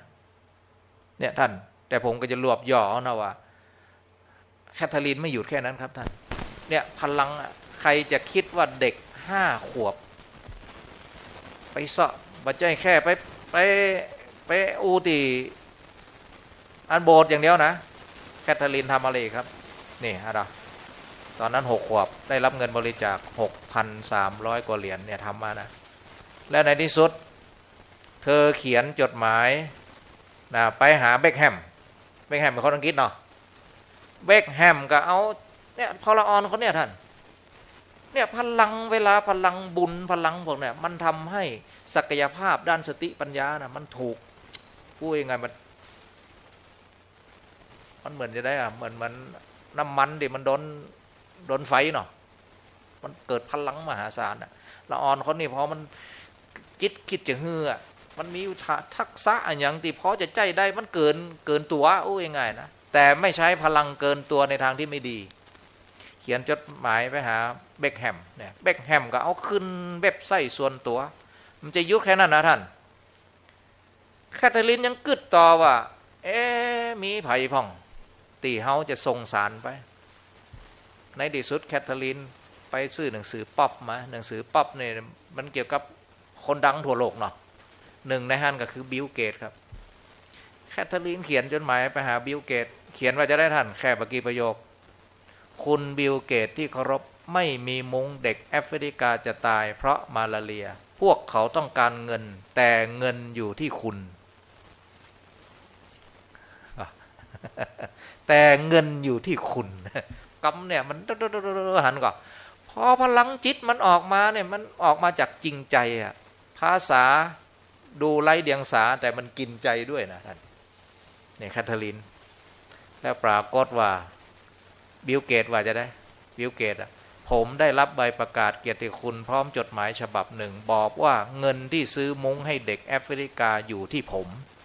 ถ้าผมไม่เอาเงินออกมาไม่ได้แน่ท่านบริจาค3 ล้านเหรียญครับ3 ล้านเหรียญมัน35 บาทเนาะมันก็ตก100 กว่าล้านเนี่ยเป็นที่มาของคำว่าเด็กน้อย100 ล้านครับเหมือนนางฟ้าได้นะเดี๋ยวเป็นสาวละท่านเดี๋ยวท่านรู้ไหมบิลเกตไม่ใช่แค่บริจาคเงิน3 ล้านครับบิลเกตออกทุนให้ไปทำสารคดีเด็กช่วยเด็กแคทเธอรีนได้มีโอกาสไปที่เขาส่งมุ้งไว้ให้ตลอดในที่สุดมูลนิธิบิลเกตออกเงินทำสารคดีเด็กช่วยเด็กแคทเธอรีนจึงได้ไปเหยียบแผ่นดินแอฟริกาตอนเธอเห็นพวกเด็กๆเขียนชื่อเธอไว้บนมุ้งพวกเขาเรียกมุ้งช่วยชีวิตนี้ว่ามุ้งแคทเธอรีนและเดี๋ยวนี้หมู่บ้านนี้เปลี่ยนชื่อเรียบร้อยครับหมู่บ้านแคทเธอรีนเอาสักหมู่บ้านบ่เอาสักหมู่บ้านบ่ชื่อยังฮะทวีเอาเนาะเอาแข่งแคทเธอรีนเนาะหมู่บ้านทวีถ้าจะดีฮะนี่ที่ผมเล่ามานี่ฮะเนาะถ้าพลังแห่งคุณธรรมมันเกิดมันไม่ใช่เปลี่ยนที่เฉพาะตัวไม่ใช่เปลี่ยนเฉพาะครอบครัวบางทีมันเปลี่ยนโลกด้วยไม่หรอสำคัญนะแต่มันอยู่ที่ว่ามันเปลี่ยนเชิงโลกิยะหรือเปลี่ยนในเชิงธรรมะแต่ถ้าโลกิยะอยากเล่าประวัติบางมุมที่เปลี่ยนความคิดเกิดจากการเห็นเนี่ยนะแคทเธอรีนนี่เกิดจากการเห็นนะเห็นทีวีไหมเนาะโฮอิจิโร่ฮอนด้าครับเจ้าของบริษัทฮอนด้านี่ก็เห็นเหมือนกันเห็นคนล่างมันแก้วเดินไปเดินมาโอ้คนล่างมันแก้วหูจักมันแก้วกะทวีหูจักอยู่เนาะอันนี้เป็นคนที่ไหนถามยังไงจะซ่อนเมืองปานเนาะจะได้มาบวชนี่สมัครใจหรือว่าโดนเพิ่นเลือกมาไม่ไผละก็จะได้โอ้ดีมากสาธุทำงานอย่างนี้เกษียณแล้วก็หรือจะได้เกษียณละเป็นครูก็สาธุเนาะอันนี้เหรออยู่ที่ไหนฮะลำพูนโอ้มาบวชอย่างเพ่ข้ามถิ่นนี่ทำงานเพ่แหละหรือจะได้อันนี้มาไม่มีโควต้าอำเภอมาสมัครเองใช่ไหมสาธุอันนี้เหรอมีโควต้าจากอำเภอตำบลหรือเปล่าอำเภอเงาเป็นโควต้าล่ะทำงานที่ไหนผู้ใหญ่บ้านเนี่ยฝากนะหลวงบ้านมีโอกาสเต็มที่ เอาไว้หลายสักกำไรนั่นเนอะมีโอกาสละเต็มที่ขอให้มีความสุขกับการทำงานแล้วมันยังน้อยนะวันก่อนแต่เจ้าก็เจอไปฮะปู่จานบ้านแพทย์ไตไปฉันเข้าฮะนะปนานเจอจะได้อย่ามาข่องแค่วอายุตัวใดผม78แล้วครับคนเฒ่าบางคน78นอนบนเตียงแต่ปอนานขี่รถขังข่องตัวก็เลยอู้ว่าเนี่ยปอนานหูก็ประโยชน์จากการที่เขาทำงานสังคมเป็นซับเปลือพ่องไปเปิ่นต้องการไปอันวังวัดงานว่าเนี่ยมันเขาเรียกว่าบำรุงธาตุขันธ์นะเคล็ดลับอย่างหนึ่งนะออกจากบ้านทำงานสังคมเข้าชมรมคนดีมีศาสนาประจำใจนี่เป็นยาอายุวัฒนะเนี่ยแต่ถ้ามันทำตรงนี้นะเดี๋ยวตายมันตายวะหายวะเนี่ยแจ่งตัวเก่าตึงวันนี่อยากจะเล่าว่าเนี่ยเราเห็นหรือยังที่ผมเล่าอันเรื่องแคทเธอรีนเนี่ยบางทีโทรทัศน์ที่เชิงบวกอ่ะมันเปลี่ยนชีวิตเด็กแล้วก็เปลี่ยนโลกด้วยเห็นไหมมันจะแน่นะดังนั้นเขาต้องจัดสรรให้ละออนว่าเข้าไปอยู่ในบรรยากาศในสิ่งที่ดี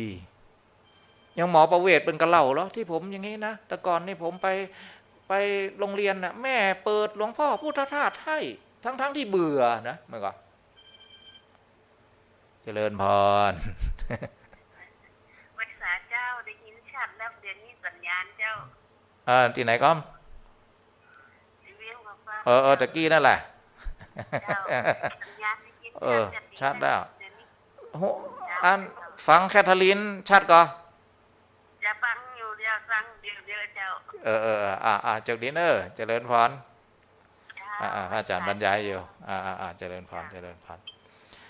บอกกันสถานญาติโยมเนอะวันนี้อาจจะบัสะดวกในการรับโทรศัพท์เนาะเดี๋ยว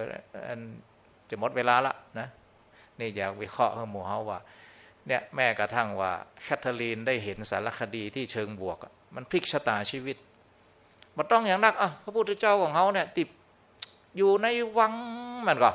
ติดพลิกชะตาของเปิดได้ก็คืออย่างเสด็จไปประพาสป่าอุทยานนะแล้วก็ไปเห็นคนแก่คนเจ็บคนตายและสมณะใช่ไหมนี่คือมันเป็นจุดพลิกบางคนนี่พลิกชะตาด้วยการเห็นนะดังนั้นเขาอย่าไปกึดว่าลูกอยู่บ้านเนอะมันต้องไปไหนบางทีไม่ใช่นะบางที10 ครั้ง20 ครั้งติ่มดังนั้นคนญี่ปุ่นเนี่ยวันอาทิตย์เนี่ยมักจะพาลูกไปสวนสาธารณะพองไปพิพิธภัณฑ์พองนะวันเสาร์เป็นวันครอบครัววันอาทิตย์เนี่ยเป็นวันพักผ่อนนะเขาทั้งหลายจะไปกึดว่าเขามันชอบก็ใส่ไปเถอะแล้วบางทีมันเป็นจุดพลิกชะตานะมาแน่นะเหมือนโฮอิจิโร่ฮอนดานะที่ผมตีพลิกชีวิตก็คือไปหันคนหลังมันแก้วยืนพอป๊บหันหัวมันแก้วหัวต้องบนจมไปอยู่ต้องหลุมหัวต้องหลุมลอยขึ้นมาข้างบนแค่นี้ท่านเขาคิดว่าไงรู้ไหมชีวิตเขามันต่างจากหัวมันแก้วมีขึ้นมีลงเขาก็เหมือนกันถึงวันในฐานะก็ยังบ่มั่งมีต่อได้เหมือนหัวมันแก้วอยู่ทั้งหลุมแต่มันกับหัวมันแก้วมันจะอยู่ตุ่มตลอดเนาะมันยังลอยขึ้นมาทั้งบนสักวันเขาต้องรวยได้ค่ะนี่คิดแบบโลกแต่มันก็มีคุณธรรมแฝงทำให้ขยันมันเพียรมุ่งมั่นมันก็ไปเลี้ยงละอ่อนตีอูซ่อมรถครูพักลักจำเป็นช่างซ่อมจากช่างซ่อมเป็นเจ้าของอูจากเจ้าของอูก็มากลายเป็นเจ้าของบริษัทดังฮอนด้าถึงวันเนี่ยนี่สำคัญยังไม่ยิงคนหนึ่งก็เหมือนกันนะอันนี้มันใจนิทานนะเดี๋ยวมาพอผู้หญิงเด็กผู้หญิงคนหนึ่งเดี๋ยวมีหรือเปล่าที่นี่ บางทีข้อมูลมันหนักเนาะเดี๋ยวดูนี่ผู้หญิงคนหนึ่งนะอันนี้คำอูของแม่เนี่ยท่านนี่เนี่ยคนมีบุญนี่นะบางทีก็กรรมบางกรรมของแม่เนี่ยก็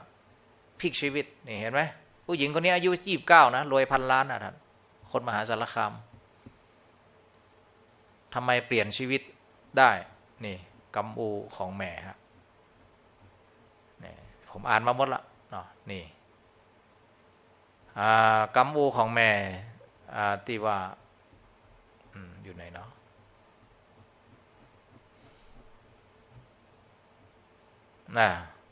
นี่กำนี่ท่านแม่ลำบากลูกยังมาขอเงินแม่ไปเที่ยวกับเพื่อนอีกแต่ไม่ยิ่งถ้าคนอื่นโคตรเนาะแต่อันนี้เขาฟังปั๊บโอ้แม่ลำบากพูดออกจากปากเองนะต่อไปนี้หนูจะไม่ให้แม่ลำบากเองแล้วนี่ดูผู้หญิงคนนี้จับจุดคำว่าแม่ลำบากเนี่ยผมโน้ตไว้นี่ที่มันพลิกความคิดพลิกพฤติกรรมเขานะแม่พูดออกจากปากเองนะต่อไปนี้หนูจะไม่ให้แม่ลำบากคนเดียวหนูจะลำบากกับแม่ฮะนะเนี่ยความคิดเปลี่ยนพฤติกรรมเปลี่ยนมันจะเป็นอย่างนั้นนะพอมันคิดบวกป๊อบมันก็จะบุกนะนี่ก็ตอนหลังมาถังขยะอยู่ไหนไปคุยขยะเพราะอย่างเสียงคำว่าแม่ลำบากมันก้องอยู่แล้วแต่ก่อนเนี่ยแอลก็เปื่อน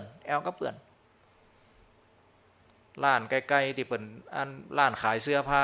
แต่ก่อนสนใจเลยพอคำว่าแม่ลำบากก้องอยู่ในหัวป้าเศษผ้าเอาไปไว้ไหนหนูขอได้ไหมเอาไปเลยลูกป้าจะเอาทิ้งอยู่แล้วเอามาทำเป็นดอกไม้ขาย4 บาท7 บาท10 บาทเดินทีละก้าวจนเป็นเจ้าของโรงงานผลิตสบู่ผู้หญิงคนนี้เนาะนี่คณะพัดสอนธนเศรษฐ์ฮิรันเพราะคำแม่แต่บ้านผมนะคำแม่เหมือนกันนะลูกขวายอยู่ปม.5 ไปตายอะบ้ามีลูกเหมือนมีนะแม่ห้องถึงวันแหมวันรถบีบแกกันแล้วแม่ห้องกันแล้วตบประตูกันแล้วเงียบปิเงียบปิ้งตาหลอดปองพอหูฝานะแขวนคอห้อยตรงเตงพังประตูเข้าไปเขียนจดหมายก้อมไว้บนโต๊ะแม่ครับผมตายให้แม่แล้วครับบ่ดนี่ก็เรียกคนหูจะกึดมันก็มีนั่นก็ดังนั้นถึงบอกไงว่าพ่อแม่ก็ต้องละเอียดหน่อยอยู่กับลูกก็ต้องวิเคราะห์ให้ดีเรามีสถานการณ์บางอย่างมันถูกเป็นจิ๊กซอว์ได้บางทีเรือน3 น้ำ 4มันบางทีมันเป็นทั้งหมดของชีวิตก็ได้เรือน3ก็คือเรือนครัวเนาะเรือนครัวนี่นะบางทีพ่อแม่ลูกเนี่ยใส่ใยแน่นแฟ้นก็เพราะห้องครัวเรือนอาศัยบางทีพ่อแม่ลูกฮักกันเพราะอย่างได้เช็ดบ้านถูบ้านด้วยกันตลอดก็ได้มิติพวกเนี้ยมันอยู่ที่ว่าเราจะหยิบมาใช้เป็นไหมเรือน3 น้ำ 4นะเรือนครัวเรือนกายเนี่ยซักผ้าด้วยกันเรือนครัวเรือนอาศัยเนาะอย่างผมเนี่ยสมัยน้อยๆตำน้ำพริกกับแม่ยังกับแม่นะดังนั้นอยู่ไกลบ้านเนี่ยไปหันในอย่างที่มันทำให้นึกถึงอ่ะหันบะนาวปุ๊บไปอยู่อมก๋อยหันบะนาวก็ยังนึกถึงหน้าแม่อยู่นึกตอนไหนแม่คือปาดหนาวบ่อยเข้ามันเป็นสายใยนะท่านหัวมันเป็นสายใยแต่ตั้งวันในห้องบ่ได้ปลูกสายใยไว้ที่บ้านนะมันเหมือนมันอยู่คนละมุมป่ออยู่คนละมุมสังคมก้มหน้ามันก็ฝ่อก็มีความสุขนะว่าดีละเขาอยู่เนี่ยอยู่กับโทรศัพท์เนี่ยขอคำแอลกับเปาะหารู้ไหมรู้อีกทีลูกเป็นคนที่ใจร้อนซะละเพราะอยู่โลกกับโลกเสมือนจริงลูกแหมกรรมก็คือเอาใจไปให้คนต่างจังหวัดเรียบร้อยแล้วพ่อได้อู้กันทั้งวันเนี่ยบางครั้งที่ลูกหนีจากบ้านไปเพราะว่ารู้อีกทีก็ลูกได้คุยกันทุกวันเพราะเราไม่ได้แย่งพื้นที่มาเนี่ยไม่ได้ใช้กีฬาแรงมาจะตีแบดกับลูกก็เนี่ยจะร้องคาราโอเกะดนตรีบำบัดก็กีฬาบำบัดก็ศาสนาบำบัดก็ไม่เคยได้ใช้สิ่งเหล่านี้หรือแม้กระทั่งศิลปะบำบัดใจไปเนาะก็ดังนั้นก็ขอฝากโมเฮานะในประเด็นเรื่องครอบครัวมันเป็นเรื่องละเอียดอ่อนมาดูเรื่องการให้อีกสักหน่อยดูเวลาหน่อยหนึ่งเนาะอยากให้สื่อธรรมะที่อันนี้ก็ดีเหมือนกันมาดูคลิปของต่างประเทศหน่อยผมตั้งชื่อว่าดีต่อดีเนาะดูแล้วก็ซึ้งดี มันซึ้งยังไงดูนะมันธรรมะได้หลายนัยยะอยู่ดูมันเขาเรียกว่าพลังเงียบเหล่านี้บางทีเราจะรู้ตัวหรือไม่ก็ตามคลิปเขาสถานการณ์นี้ก็คือเด็กเล่นสเก็ตบอร์ดเนาะแล้วมาล้มนะต่อหน้าชายผู้เป็นกรรมกรก่อสร้างนี่แหละเนี่ยอย่าลืมนะว่าพลังกดพวกนี้เนาะที่คนสักคนที่แสดงมีน้ำใจให้กับเพื่อนมนุษย์เนี่ยอย่าคิดว่าไม่มีผลนะมาดูคลิปนี้มันฉายมันสะท้อนกำลังถอดรหัสให้เราว่าอ๋อจริงๆแล้วไม่ว่าเรื่องดีหรือเรื่องร้ายเนี่ยเราส่งต่อไปยังอีกบุคคลหนึ่งมันจะกลายเป็นพลังเงียบได้อีกคนหนึ่งได้ซึมซับยังไงเป็นก๊อปปี้เนาะเป็นก๊อปปี้ได้มันเหมือนฟิล์มถ่ายรูปก็ได้เนาะหรือเดียวนี่ก็เป็นเหมือนเนี้ยก็เหมือนซิมเหมือนอย่างนี้ก็นะถ่ายเหมือนกันเนาะน้ำใจที่ใช้คนนี้ได้หยิบยื่นให้เด็กคนนี้นะเดี๋ยวพอนะ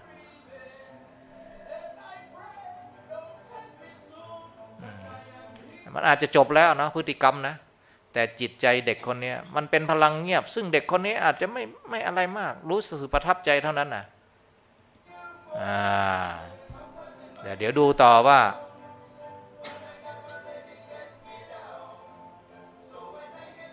เนี่ยถ้าเราตีความมือดีนะ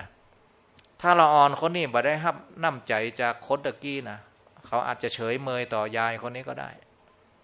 แต่ทำไมว่าจู่ๆเขาหยุดแล้วก็พร้อมที่แสดงออกมามันเป็นพลังเงียบแห่งน้ำใจที่เขาได้รับเมื่อกี้มันดันให้เขาซึ่งเขารู้ตัวหรือไม่ก็ตามนะมันออกมาแต่ถ้าเขาคิดแห่งมุมหนึ่งถ้าเขาล่มแล้วไม่ไผ่จ่วยนะเขาผ่านยายคนนี้อาจจะเฉยต่อยายคนนี้ก็ได้แต่อันนี้เขาไม่นิ่งดูได้นะเป็นพลังที่มันส่งต่อส่งไม้ต่อพลังแห่งน้ำ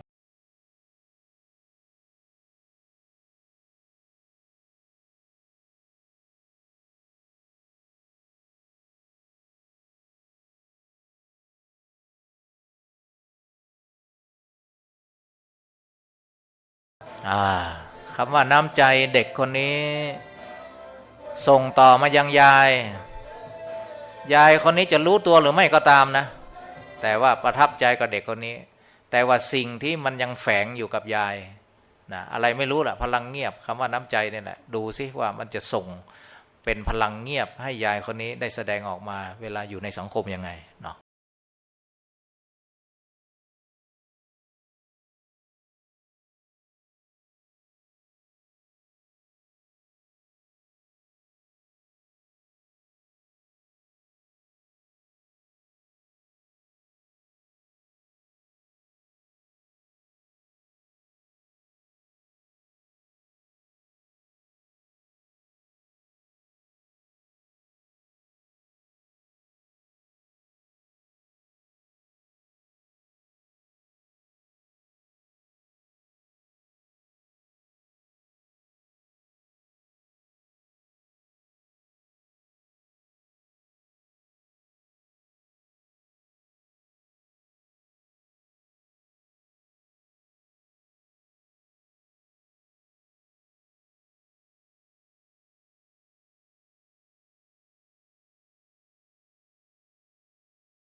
แต่ก่อนเขามักจะได้ยินกันเนี่ยสังคมแห่งน้ำใจมาเดียวเรามักจะได้ยินว่าสังคมแรงน้ำใจนิ่งดูดายเฉยเมยเพราะแต่ละคนไม่ได้แสดงออกถึงพวกนี้ส่งรอยต่อมันเหมือนเทียนเนาะเทียนถ้าเขาจุดหนึ่งเล่มแล้วมันอยู่ในวงแคบๆไม่ส่งต่อนะแสงเทียนนะมันก็อยู่ในวงแคบๆของมันแต่ถ้าเทียนเราจุดแล้วเนี่ยยื่นต่อส่งต่อยื่นต่อส่งต่อแสงเทียนมันจะเพิ่มนี่พลังความดีเนาะให้เป็นผู้นำนะตีโจทย์พวกนี้ให้แตกเป็นผู้นำในแง่สาขาไหนก็ตามเนาะในแง่ของเป็นพ่อหลวงเป็นปกำนันหรือเป็นพ่อในครอบครัว พลังพวกนี้ถอดรหัสให้ได้แล้วก็พยายามแสดงมันจะมีคนที่ค่อยๆมีร่วมมือเราแล้วก็เอาเราเป็นไอดอลเหมือนเราคืนตะวาที่พ่อหลวงธีรพันธ์นะเนาะพ่อหลวงธีรพันธ์นะ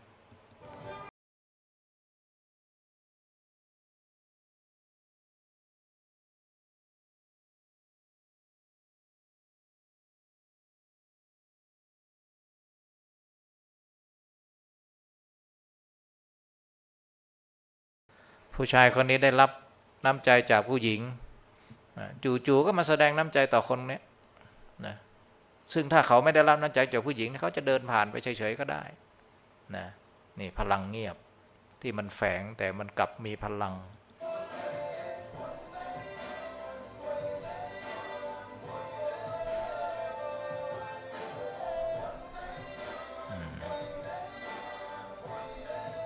เดี๋ยวน้ำใจจากชายคนนี้นะมันจะมีผลต่อคนนี้ไหมเนี่ยเราต้องตั้งประเด็นต่อ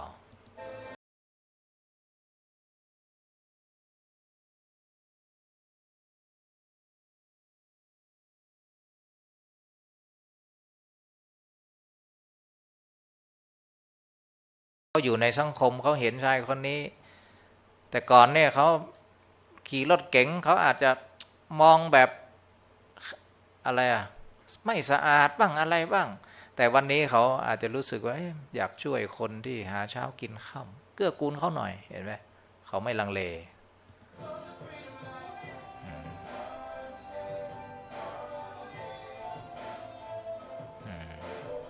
เดี๋ยวดูต่อไปนะเนี่ยเขาจะชูนิ้วขึ้นมาแค่1 นิ้วครับว่า1 แก้ว1 ชิ้นนะแต่เราดูนะเนี่ยเขาเหลียวไปดูชายคนหนึ่งดูนะชูขึ้น2 นิ้วแต่อย่าลืมนะเหตุการณ์นี้คนนี้อยู่ใกล้ชิดเห็นด้วยกลายเป็นว่าสิ่งที่คนนี้แสดงออกมันมีอิทธิพลต่อคนนี้ด้วยนี่ทั้งที่เขารู้ตัวหรือไม่ก็ตามนี่สำคัญนะเนี่ยเดี๋ยวดูนะว่าจาก1แล้วก็เป็น2เนี่ยซึ่งชายคนนี้เป็นผู้ขายเขาก็รู้ด้วยว่าพอเขารู้อย่างนี้ป๊อบเนี่ยดูพฤติกรรมพวกนี้มันจะมีอิทธิพลต่อคนขายยังไง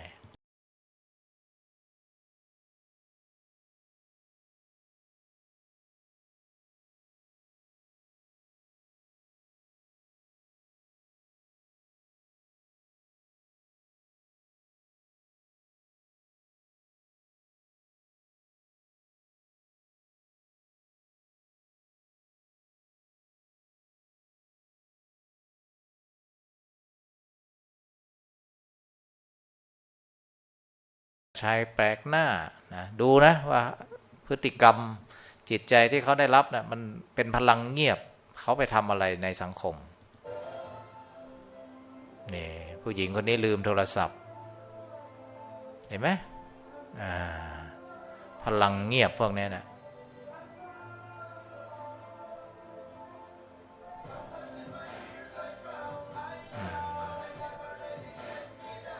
ดูผู้หญิงคนนี้เจอคนที่มีน้ำใจนะดูเขาจะทำอะไรต่อ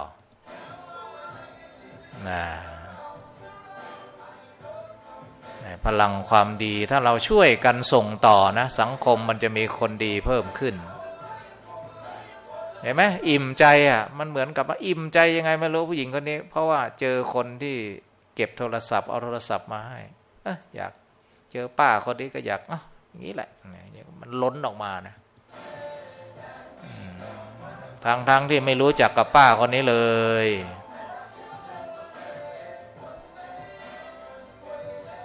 เห็นไหมแล้วไม่ใช่ส่งผลกับป้าเท่านั้นนะคนขายดอกไม้เมื่อกี้ก็ได้รับเห็นไหมป้าคนนี้มากินข้าวจู่ๆได้ดอกไม้วันนี้ปลื้มอกปลื้มใจอย่างไงไม่รู้ให้ทิปเยอะจังเลยคนเสิร์ฟบ่อยก็โอ้โหดีใจใหญ่เลยวันนี้เจอลูกค้าใจดีล้นออกมาอีกนี่ใจดีล้นออกมาเพราะได้ทิปเยอะนะ วันนี้โชคดีเหลือเกินสรุปก็ดีนะเห็นไหมจริงๆแล้วการเดินทางของคำว่าน้ำใจเนี่ยในที่สุดแล้วเริ่มที่เรามันจะส่งต่อกี่คนก็แล้วแต่ในที่สุดเราก็ได้รับอานิสงส์นั้นด้วยเหมือนกับคนคนนี้นะครับเป็นคนเริ่มต้นช่วยเด็กที่สเก็ตบอร์ดใช่ไหมล้มแต่ในที่สุดแต่การเดินทางของความดีเนี่ยเราอย่าเพิ่งใจร้อนนะจริงๆความดีเนี่ยมันเป็นกฎธรรมชาติมันเหมือนกฎฟิสิกส์นะกฎฟิสิกส์นี่คือแอคชั่นเท่ากับรีแอคชั่นใช่ไหมเนาะเหมือนกันดังนั้นการทำความดีเนี่ยมันเหมือนเราตะโกนหน้าถ้ำแอคชั่นก็คือถ้าเราตะโกนดีนะสวัสดีครับมันอาจจะสะท้อนมาหาเราไม่ทันดีทันใดนะมันอาจจะทิ้งช่วงเวลาไปสักหน่อยสวัสดีครับเนี่ยเดี๋ยวมันจะกลับมาสวัสดีครับครับครับครับครับคำว่าครับหลายครับนั้นเป็นเสียงใครเสียงเรานะครับรีแอคชั่นมาหาเราเหมือนกันถ้าเขาตะโกนคิงแน่ก็บะมันจะมาหาจะได้คิงแน่ก็บะไม่ทางที่จะขับใส่ถามว่าเอ้าทำไมถ้ำมาสะท้อนมาหาบะก็มันเริ่มที่เราอะบะก่อนอะดังนั้นความเกลียดชังอะไรก็แล้วแต่ถ้าเราทำไปดังนั้นการให้อภัยการอะไรนี่นะแอคชั่นเท่ากับรีแอคชั่นแต่มันอาจจะใช้เวลาหน่อยเนาะเวลาการเป็นผู้นำกันอะไรนี่นะดังนั้นก็ขอฝากพวกเรากฎแห่งพวกนี้จะเปลี่ยนแปลงอะไรดีๆขอให้เริ่มที่เราก่อนยิ้มนะสมมติว่ามือยื่นปากหน้ายิ้มการบริการพวกนี้ก็เริ่มที่เราก่อนสินะไม่ใช่ไปโทษว่าไอ้นี่มันยิ้มยากหันห้ามยิ้มสักเดียบอะก็ถามตัวเองว่ามันเคยยิ้มง่ายๆใส่คนอื่นบ้างไหมใช่ไหมล่ะนะก็ขอเป็นกำลังใจพวกเรานะวันนี้ก็ปรารภวิเคราะห์บ้างในเรื่องของประเด็นในเรื่องครอบครัวประเด็นของสัญลักษณ์ในเชิงสัญลักษณ์ถ้าเรารู้จักใช้เนาะใช้กับลูกกับหลานใช้กับตัวเองนะมันมีจุดที่เขาเรียกว่าเราค้นพบแล้วก็หยิบขึ้นมาใช้มันเหมือนกับเขาหันเม็ดมะขามอะเนาะ บางคนหันเม็ดมะขามว้ายไม่คิดอะไรสักอย่างแต่บางคนเห็นเม็ดมะขามเนี่ยเห็นแม้กระทั่งเอาไปทำกาแฟเห็นไหมเม็ดมะขามเห็นแล้วเอาไปปลูกเนี่ยหลายมิติเหมือนกันบางคนเห็นดนตรีเนี่ยไม่ใช่เอามาบำบัดตัวเองอย่างเดียวดนตรีมาเป็นเครื่องมือในการขัดเกลาลูกหลานได้กีฬาก็เหมือนกันแต่ถ้าเรามองไม่เห็นนะมันกลายเป็นว่าสิ่งเหล่านี้เราไม่ถูกหยิบเข้ามาใช้ในการขัดเกลาตนเองขัดเกลาสังคมนะหรือแม้แต่เรื่องสวดมนต์แม้แต่เรื่องทำกับข้าวแม้แต่เรื่องใส่บาตรอะไรพวกนี้มันเป็นมีมิติของมันอยู่เนาะแต่บางทีเดี๋ยวนี้ผมมักจะไปเตือนสติคนชาวพุทธเราว่าบางทีเราอย่าเอาความชั่วของคนอื่นนะมาเป็นเหตุให้เราหยุดทำความดีนะบางทีเราได้ยินข่าวพระไม่ดีอย่างนั้นอย่างนี้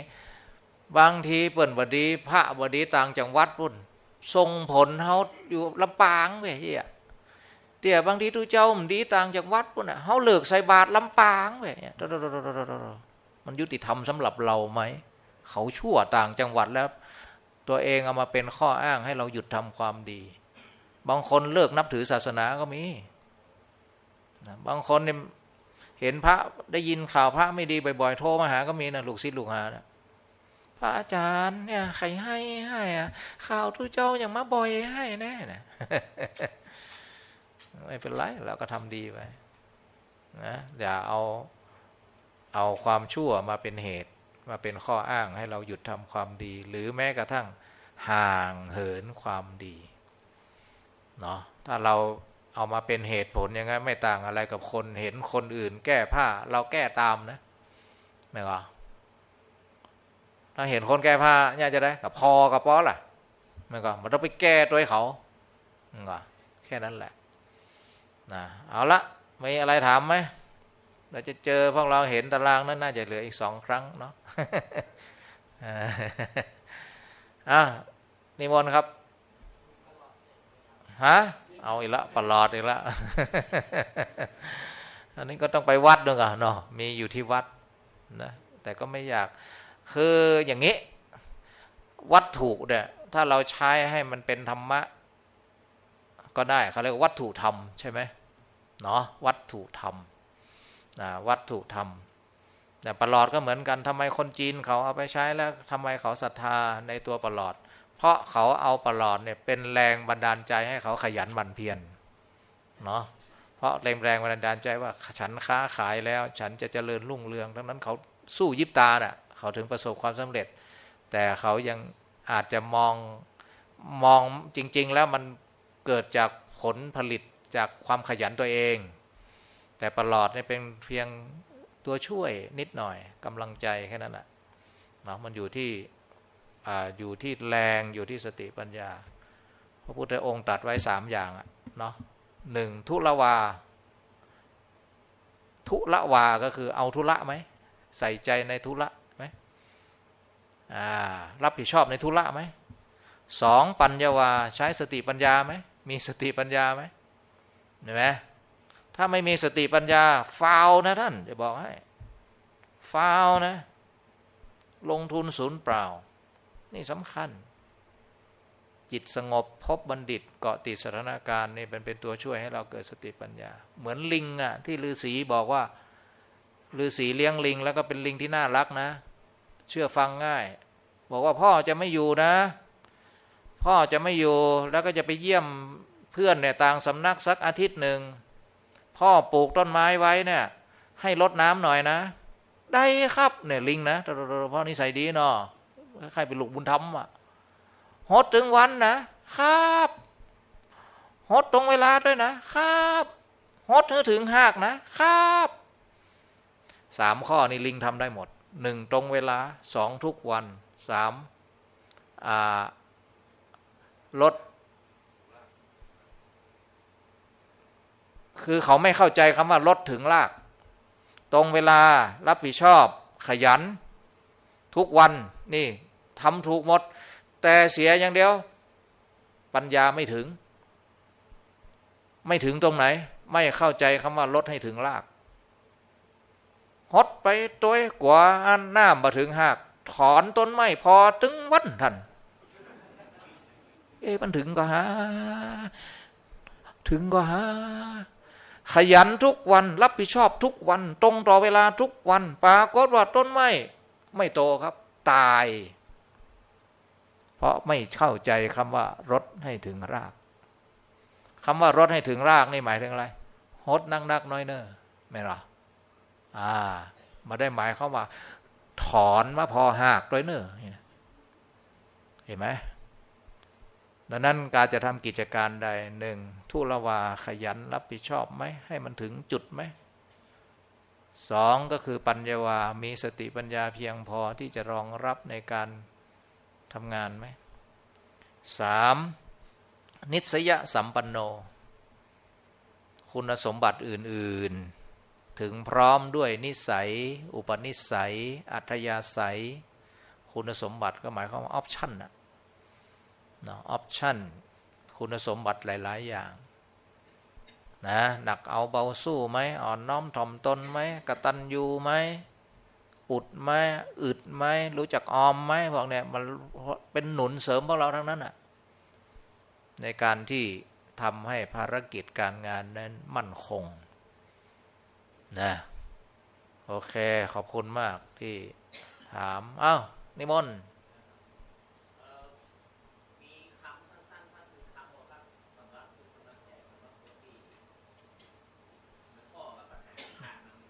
ไม่เป็นไรพอทนได้สบายมากจิบชิวหายใจลึกๆไม่เป็นไรพอทนได้สบายมากจิบชิวตบอกตัวเก่าอย่างสู้แค่นี้แหละเนาะโอเคเลยก็ให้มันฮึดแล้วพอมันฮึดปั๊บต่อไปนี้เรื่องสติปัญญาค่อยๆทำบ่ใจเฮาคนเดียวมันมีกลางวันและมีกลางคืนแดดพ่องห้อนพ่องฝนพ่องเป็นธรรมดาก็ใส่เข้ามาเติมเข้าไปเพื่อไม่ปลุกเรา ผมก็ใช้หลายข้อพวกนี้แหละบางทีก็ได้จากนักปราชญ์ได้จากอับราฮัมลินคอล์นเนี่ยท่านก็จะมีคำว่าอับราฮัมลินคอล์นผมเป็นคนเดินช้าแต่ผมไม่เคยเดินถอยหลังเห็นไหมเนี่ยมันก็จะเราสะสมเขาแล้วคลังคำคลังความเนาะคลังคำก็คือคำคมพวกนี้มันจะเป็นอาจจะเหมือนยาชูกำลังเป็นแคปซูลหนึ่งก็ได้เนาะมันอาจจะเหมือนกระทิงแดงสักขวดหนึ่งที่มันปลุกเร้าเข้ามามันสู้ได้แต่ผมใช้ไม่เป็นไรพอทนได้สบายมากจิบจิบ อย่างนี้นะหายใจลึกๆสู้นะเนาะโอเควันนี้ก็พอสมควรแก่เวลาอันนั้นจบแล้วก็ศรัทธาญาติโยมจบละเนาะก็ขอฝากศรัทธาญาติโยมเนอะรับฝันดีกันทุกคนวันนี้ก็ฟังข้อคิดร่วมกับพระใหม่ฟังเทศฟังธรรมฟังข้อบรรยายจากพระใหม่เอาละขอเป็นกำลังใจให้พวกเราทุกท่านนะครับได้เป็นภาระหน้าที่นะงามนอกงามในอยู่ได้นานดีนะมีคำคมงามนอกก็คือบุคลิกการแสดงออกสุภาพอ่อนโยนเนาะแล้วก็งามในก็คือมีจิตใจที่เข้มแข็งอึดอดจิตใจที่งามต้องมี3ลักษณะ1คุณะก็คือมีคุณภาพ2สมรรถนะมีความเข้มแข็ง3สุขภาพก็คือมีความสงบเยือกเย็นนี่งามในอยู่ได้ก็คืออยู่เพื่อมันได้ความโง่อยู่เพื่อมันได้ทำความดีอยู่เพื่อมันได้ก็คือมีอดทนอยู่ได้เนาะอยู่ได้นานดีก็คือยิ่งอายุนานต่อได้ก็ขอให้มีดีนะมันเหมือนกับพระจันทร์ข้างขึ้นเนาะยิ่งขึ้นต่อได้ยิ่งสว่างต่ออันต้องเตือนต่อเก่าจีเนาะอย่าไปอยู่ไปแล้วก็เหมือนกับพระจันทร์ข้างแรมยิ่งอยู่ก็ยิ่งมืดต้องเตือนต่อเก่าบ่อยๆเราอายุมากแล้วก็เหมือนทำตัวเหมือนพระจันทร์ข้างขึ้นพระจันทร์ข้างขึ้นนี่มันยิ่งมากก็ยิ่งสว่างสุขกะสงบกะจิตใจเย็นกะเฮาก็อยู่เมินแล้วก็ควรจะให้มันมีนักเตือนตัวเก่ามันที่เนาะก็อย่างน้อยมันเป็นเลนมันเป็นใกล้ลายสำหรับควบคุมพฤติกรรมควบคุมความคิดควบคุมจิตใจเฮาอยู่กับหล่องกับร้อยขอให้ท่านอยู่ดีมีสุขอยู่เย็นเป็นสุขสมบูรณ์พูนสุขเจริญในธรรมของพระบรมศาสดาทุกท่านทุกรูปเถิด